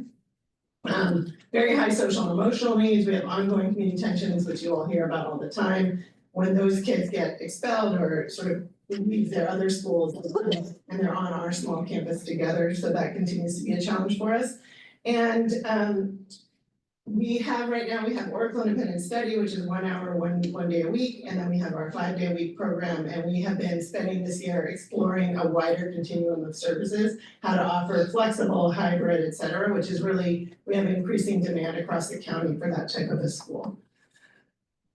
So now we go through the goals. Our first goal is to increase our student achievement as measured by graduation, completing the HiSET, which is the high school equivalency test, and enrollment in a post-secondary training or work towards a diploma or a GED.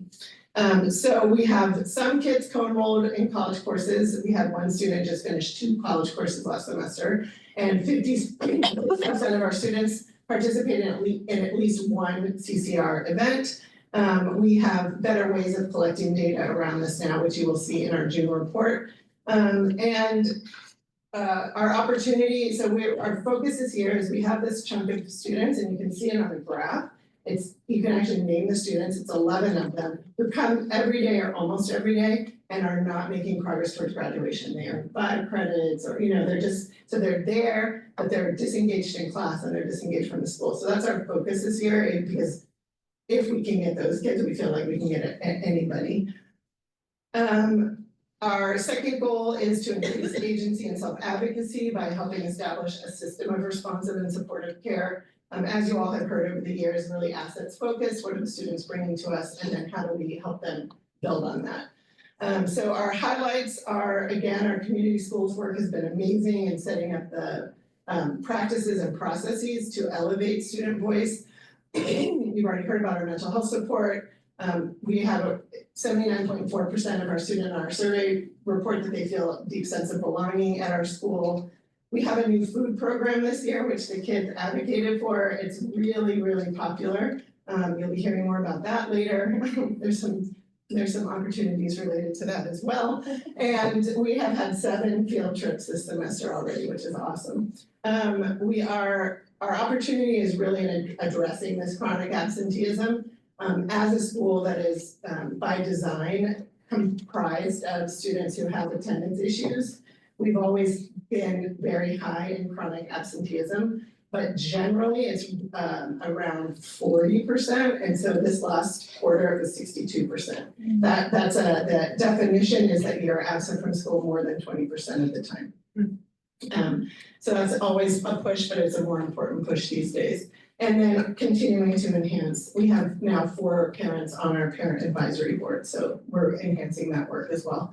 And then this is a focus goal, it's new, this LCAP forum where you can have a goal just for a year. This focus goal is to just improve our data systems, because we look at our task tests and our kids don't really take it super seriously, so it doesn't give us very much information. So how else might we collect data that's gonna help us drill down on how best to support them? So this is a 1-year goal to develop better data collection systems.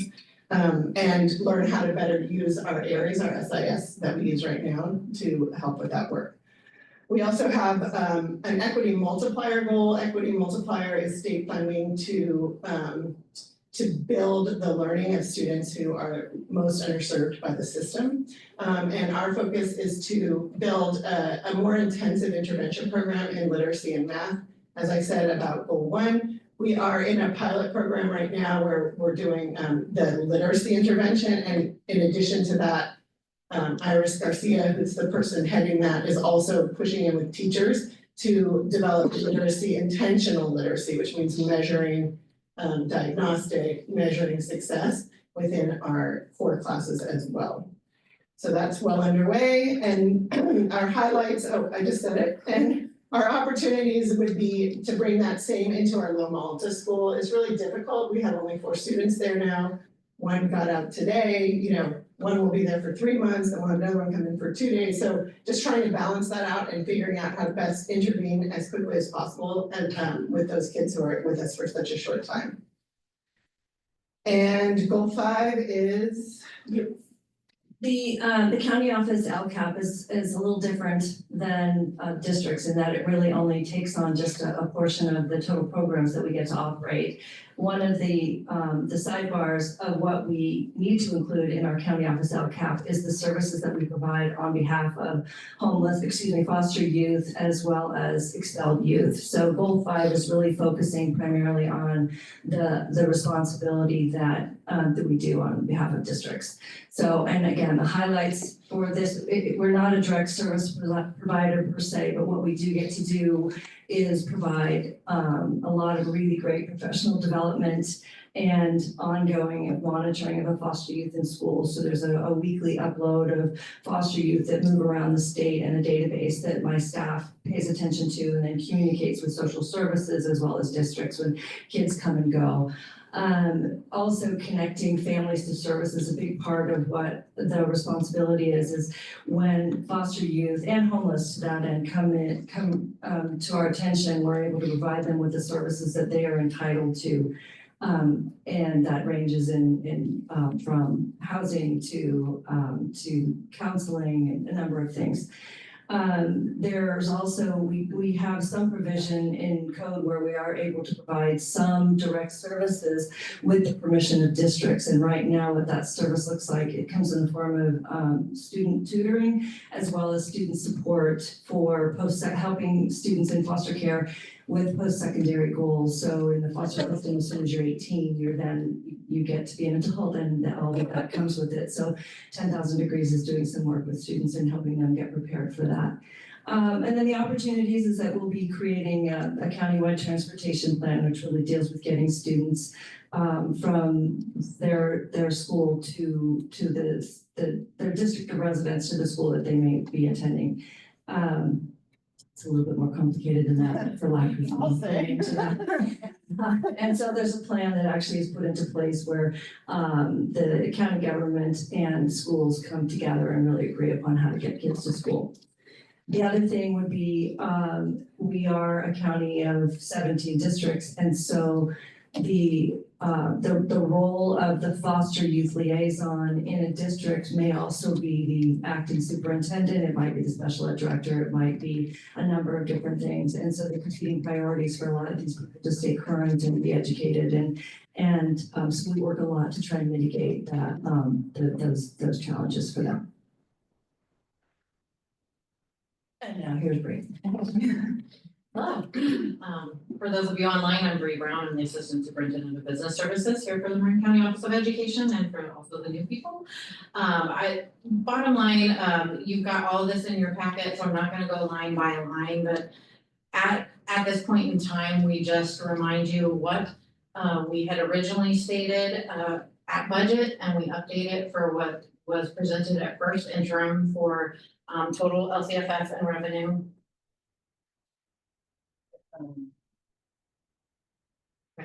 I just don't wanna, okay, sorry, and then, within the report, sorry, I didn't realize it wasn't in there. Within the report, the updates are as of actuals, as of December 31st. So if you're looking through the LCAP, it might look a little odd because you're like, hey, we budgeted X dollars, but it doesn't look like we've spent that much. It may be because we haven't done that program yet, or the PD that's planned with those particular monies doesn't happen until the spring. So you might see some zeros or some very low dollar amounts, and that's because the way the budget overview for parents works at this mid-year update is it's just actuals through December 31st. And it's not necessarily reflective of the total budget, but I just wanted to let you know that in case you have any questions.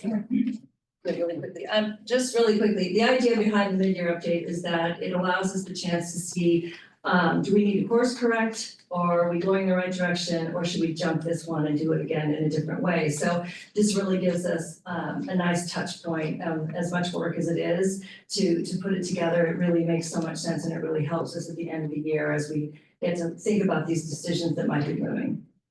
And I just wanted to say what I didn't get to say, which was thank you to the all of MCBE, but in particular, Laura Trahan, who always has me in her office eating her hot tamales while we work through how to do this right. Bree Brown, Jordan Brown, and Michelle Drake, who were extremely helpful in putting this all together. Thank you. Yay. Any questions for us? Do we ask questions before public comment? Yes. Aha, okay. Okay, I have a question. Yes. Yes, to what you attribute the rise in absenteeism? That's me. A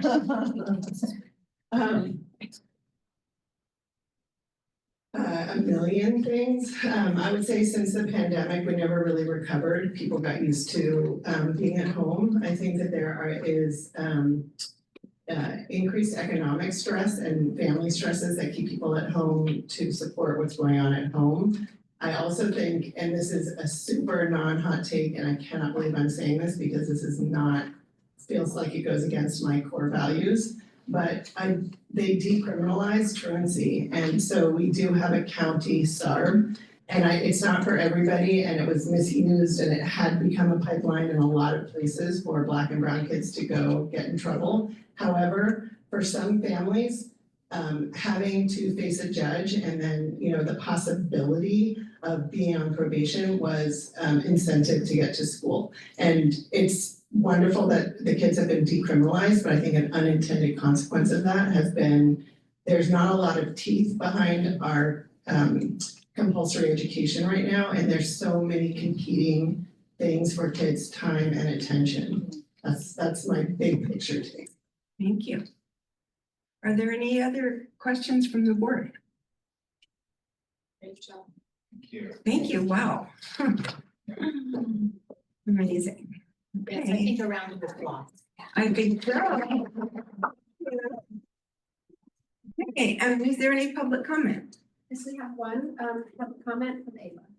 Okay.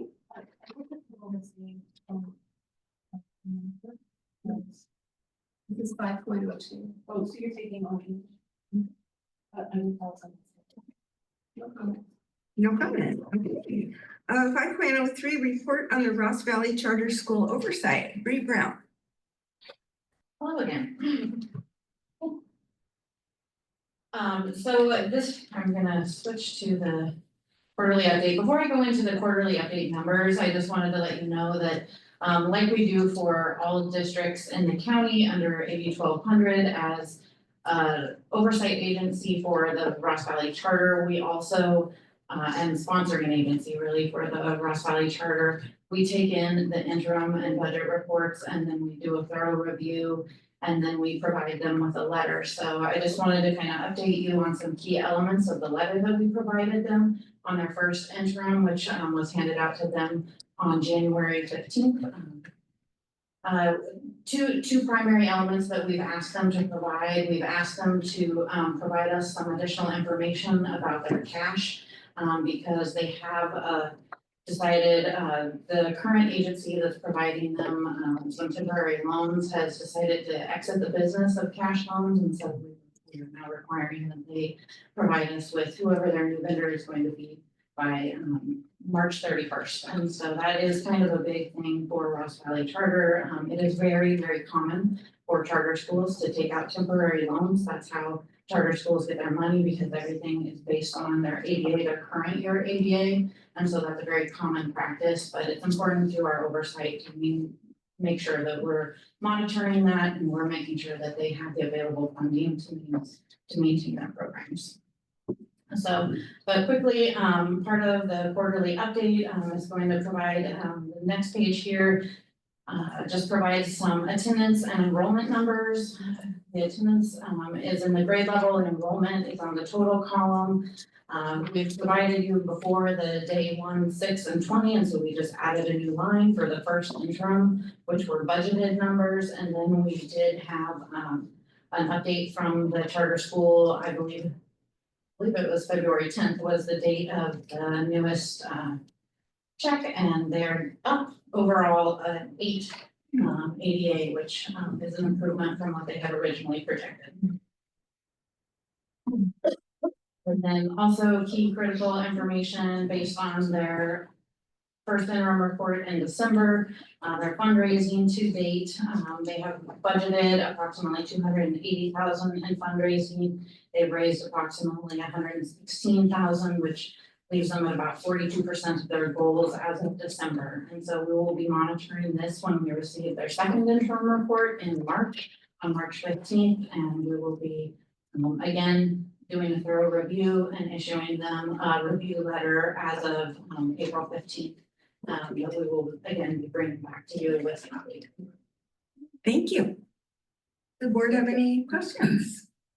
Could I just provide a clarification? Correct me if I'm wrong, but the Marin County Board of Education is the chartering authority for the Ross Valley Charter School. We are the sponsor, yes. Right, so especially for our newer members, this is actually something that is in your purview. And so we've been for a while now, we're doing monthly updates because we had serious worries about their cash flow mostly. And we've gotten that to quarterly updates. I'm also meeting with them and one of our staff members who's attending all their board meetings. I meet with them weekly. Thanks. Weekly? Yeah, I meet with their director weekly. We have a conference call weekly. Yeah. The director will be providing their required annual report to the board next month. Yeah, it's a short meeting. It's just to make sure there are no surprises and that kind of thing. Thank you. Is there any public comment? I believe there was one, though. No comment. Thank you. Okay, we'll move on to action items. 6.01, annual update of the comprehensive school safety plan. Lisa Miller. Good evening, trustees. For the new trustees, I am Lisa Miller, Assistant Superintendent here. This is an annual update that I do bring to the board. A comprehensive school safety plan. This is a requirement by the State Department of Education.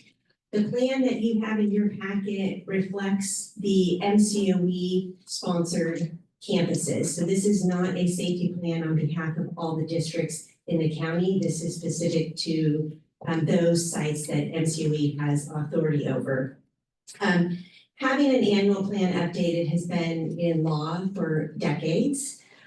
However, almost now on an annual basis, our legislators establish additions to the comprehensive school safety plan. So if I had printed out all the hyperlinks and the attachments, it would be in the hundreds of pages. So I'm obviously not going to go through all of that with you this evening. What I do want to highlight are just more some of like the high level. So this is really about trying to ensure, to the extent that we can, that all of our schools are safe for the youth that we serve, along with the staff that provide those services. So some things are as simple as, do you have the exit signs? Do we have safe ingress and egress from buildings? But there's definitely much more complicated and serious elements to a comprehensive school safety plan. And in the document, I would turn your attention to page 7. And in here, you'll see a few items that are part of the plan. The first one that I would highlight is the Marin County Threat Determination Protocol. This is a protocol we need to have that prepares us to try to prevent gun violence at schools. And unfortunately, in the circumstance that there is a threat to others with violence, that there's a protocol for us to try to intercede in that by engaging with the individual who's made that threat. So having a threat protocol is a really terrible reality for us in this industry, yet it is one that we need to try to be preventative and as safe as we can. Another one just below that is the suicide prevention, intervention, and postvention policy. MCBE also hosts that on behalf of all the districts, just like the threat determination protocol. We do provide annual training on this. And then the third one, which did enter this plan last year, but the specific toolkit around it is for opioid overdose prevention. This requires all schools to have access to Narcan on campus and that you have a minimum number of staff trained in the administration of Narcan should there be a suspected overdose. So you can see it really covers the gamut of elements that we need to be really assessing at our school site level of our compliance with this. Are there any needs at the school sites for us to improve upon and help make the campuses safer than they are? And on the last page, page 14, you'll see a chart where the left-hand column specifies all the campuses that this document pertains to. Question 1 asks, do any of those campuses need some support from MCBE to help address some safety issues? And you'll see in there, we added lock blocks to some of our doors at some of our special education school sites. We added signage at some of our school sites so it was clear where the campus began and where public access ended, along with a few other things. So the chart captures what those updates were. And that is the annual comprehensive safety plan. Wow. It was very comprehensive. Yes, Lee. I have a question. Only on page 2 where it says, where it says process and timeline. It says by October 4, 2024, and then the subsequent ones are also as of certain dates by 2024, and we're passed by 2024. So I don't know. Can you please explain why these dates are from last year and not for this year? Yeah, so this plan references this academic year, 24-25 school year. Got it. And the first dates that you see on there are for our leads of the programs to engage with their staff and talk about, do we see any safety concerns? Has anything come up? If they found anything, then they alert us at MCBE, and we have a month or 2 to work with them to try to address those concerns. So you're actually doing the review process and the corrections before I come to you tonight. Okay, got it. Thank you. Sure. Thank you. Are there any other board comments or questions? Okay, and public comment. There's one public comment. Okay, Ava? thank you.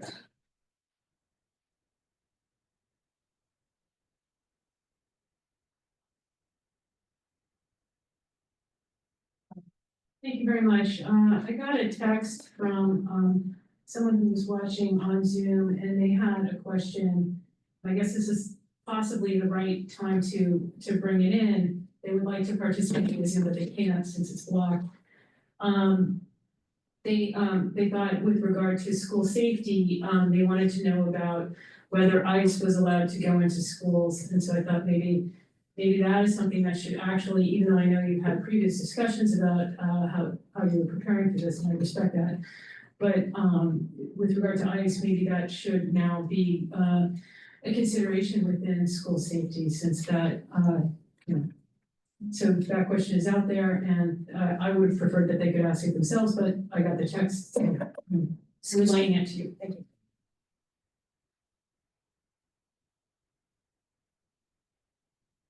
Thank you. Okay, this is an action item. Do I hear a motion to approve? So moved. Okay, Second. okay, all those in favor? Aye. Opposed? No. The motion passes. Okay, 6.02, resolution number 1071. Finding that JL Construction represents the best value to the county office and awarding and approving the leaseback agreement with JL Construction for their Marin's Community School expansion. And, it's going to be a roll call vote, and Mr. Grant. Thank you, President Enser, and good evening, trustees. I'm very excited for our new trustees. My name is Mike Grant. I'm Assistant Superintendent here at the Montana Office of Education. One of the areas I get to support is facilities. And I'm very pleased tonight to bring you item 6.02, a recommendation to approve resolution 1071.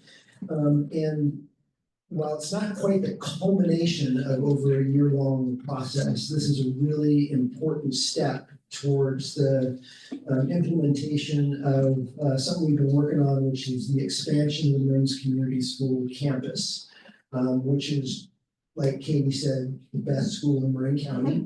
And you know, the critical addition to provide space for mental health services and wellness and confidential counseling space, and just to make the campus more whole.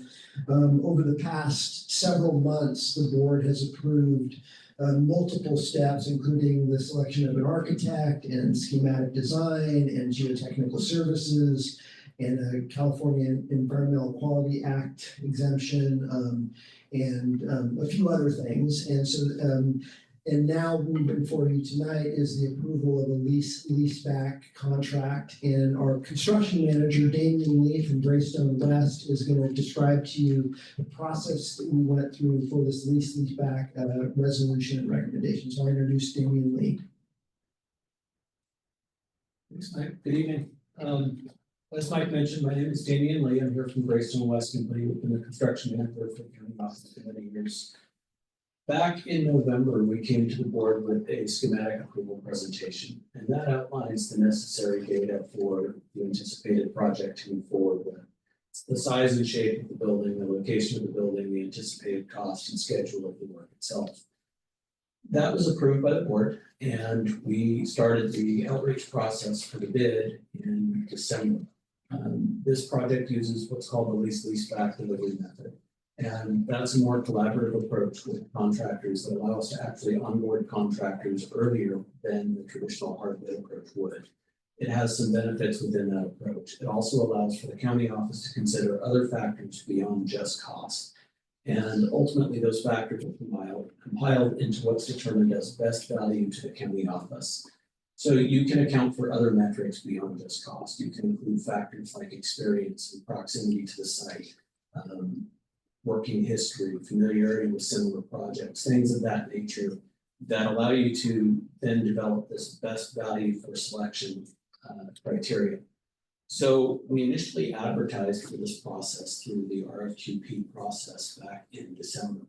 And we unfortunately only got one response to it. I think we fell victim to a bit of a holiday schedule. We did go back out. We opened the process back up because we wanted additional competition in the pool. And when we did that, we were able to pick up 2 more responses. All 3 of the respondents were extremely qualified, and all 3 were ultimately selected to proceed into the interview phase of the process itself. One of the respondents actually declined to participate in the interview process. They felt that after further examination, they weren't well positioned for selection. And ultimately, we moved forward with the interview process with the 2 remaining candidates. The nice part about this is when you get through the first selection criteria and reach that interview stage, there's really not a bad decision to be made. Typically, when you're getting to the interview stage with contractors, they're all meeting the qualification requirements that would be necessary to do the work well. And you can't go wrong with any of the selected candidates within that interview process. Ultimately, we did proceed with the 2, CWS Construction and JL Construction. And JL Construction outperformed in the interview and was selected as the best value candidate for MCOE for this particular project. We are recommending approval of JL Construction this evening as the best value contractor for this project. Thank you. Okay, any board questions or comments? I don't have any questions. I'm thrilled that the project is moving forward, and I would be happy to make two motions. One in support of this, accepting JL Construction, and the other one is more of a personal nature. We seem to consistently make Damien sit through our entire meeting, consistently. So I'm thinking that we should have 8 board members and include Damien in the table since he's here more than anybody. I'm joking. So my serious motion is to accept the construction, JL Construction as our contractor for this project. Do I hear a second? Great, all in Do we favor? need a public comment? Or we move to a motion? Oh, yes. No public comment. Great. All those in favor? Aye. And also. It's a resolution. I think it's a Oh, roll sorry, call. it's a roll call. Okay. Marilyn Nemser, Yes. Curtis Robinson. Heidi Garbarino. Yes. Lee Del Pan. Yes. Joe Sartori. Yes. And I believe Nancy McCarthy is still absent. Right. And Damien loves our meetings. He told me that. He's like, he says, put me on at the end just because I want to hear what's going on. Like, yeah, good. Thank you. Thank you so much. I'm sorry. Yes. Oh, I'm sorry. Oh.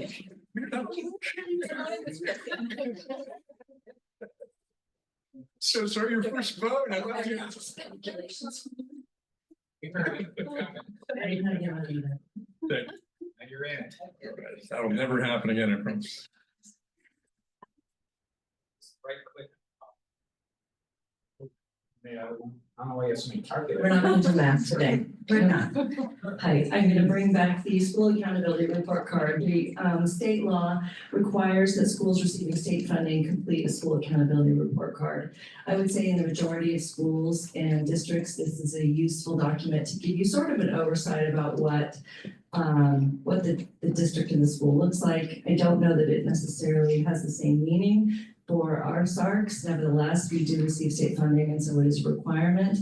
There is some basic demographic data in there, but as it relates to anything that really is germane to student growth and student program, I would highly recommend that you reread the LCAP, which is a lot more sensitive to the student population that we get to serve. So what I am doing is I'm bringing this back to you tonight because the state did complete all the required elements in it. So this is an action item, and we are recommending that you accept and approve the SARC.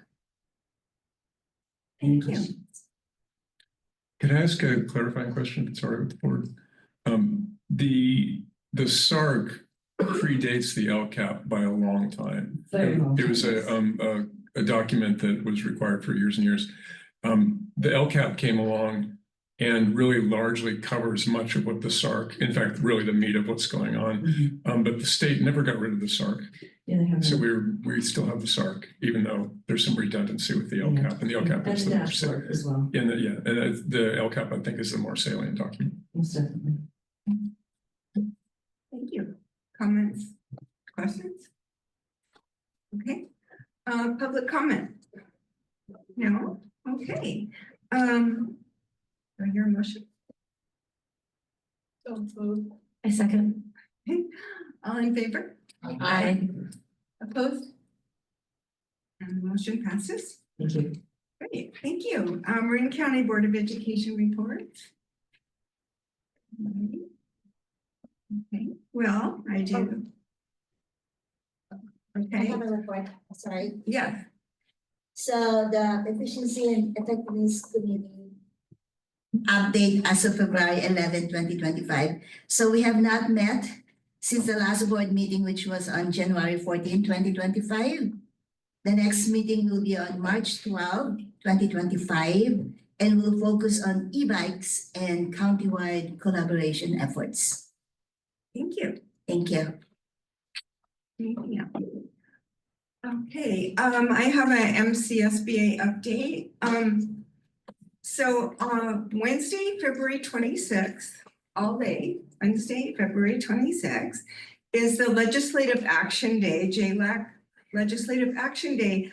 This is an advocacy and professional development day in Sacramento for trustees and district leadership. And it has two purposes. One is to get updates on legislative and budget issues affecting education, and two, to strengthen relationships with key legislators and policymakers. If anybody on the board has never been to one of these, I really encourage it. I went for many, many years. I haven't been for the last 2 years, but it was always really, really interesting, and I learned a huge amount. And I hope to go again. And you're all invited. Definitely, absolutely. And there is a bus transportation. So you get to the county office and the bus takes you and brings you back and you're home for dinner. So,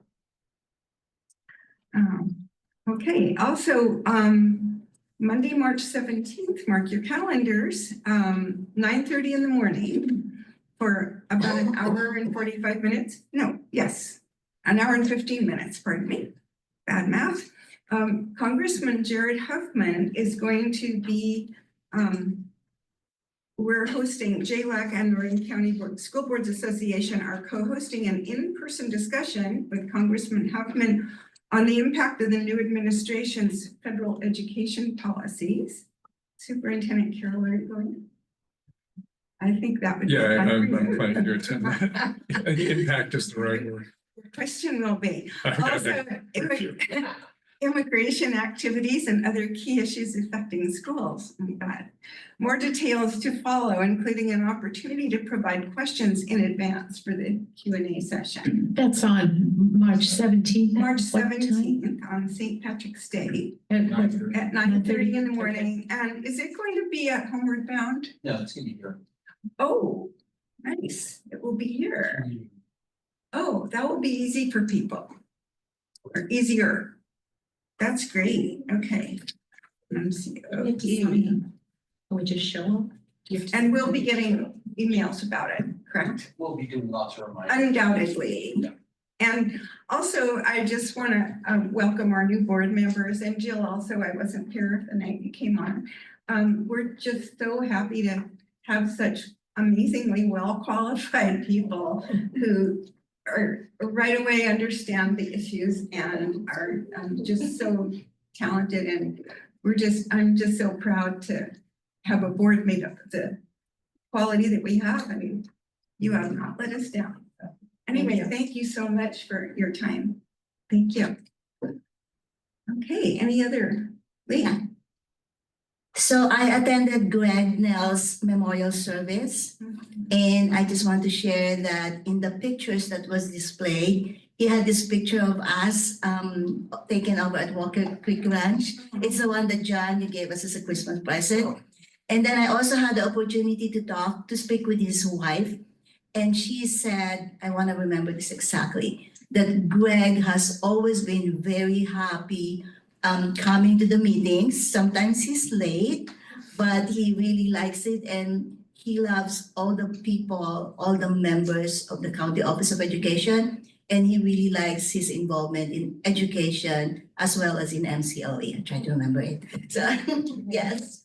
And then I have another comment. I had the privilege of attending Patty's dad's memorial service, which was held at St. Raphael School. I was so glad that Father Rossi was there because he was a pastor when my daughter was at that school. And Patty, it was like, there were so many people who attended, and Patty's speech was like maybe 4 or 5 pages, but it was so heartfelt, and whatever respect I had for your dad became more intensified after learning more about him. So thank you for sharing that.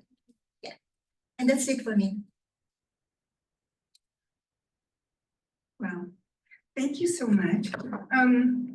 A last thing, I guess I just want to say there was the editorial in the IJ about the TAM District Board that was in today or yesterday. I really encourage you to read it, not for the information about the town board necessarily, but it's a terrific thing for board members because it talks about the real role of a board as opposed to the staff. And we're here to listen, understand, ask questions, and try to really not only see the bigger picture, but try to make comments that will both encourage and at the same time promote everything that we're here for. And basically it was to respect the staff. And I think that issues have come up around that, but I think it's just such a terrific way of understanding why we're here. So just want to encourage.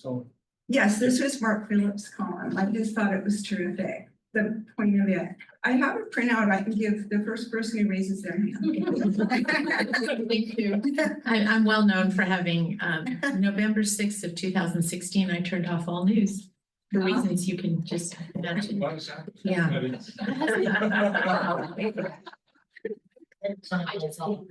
just face it. Thank you. Okay. And thank you. And with that, I believe the meeting is adjourned. Good meeting. No,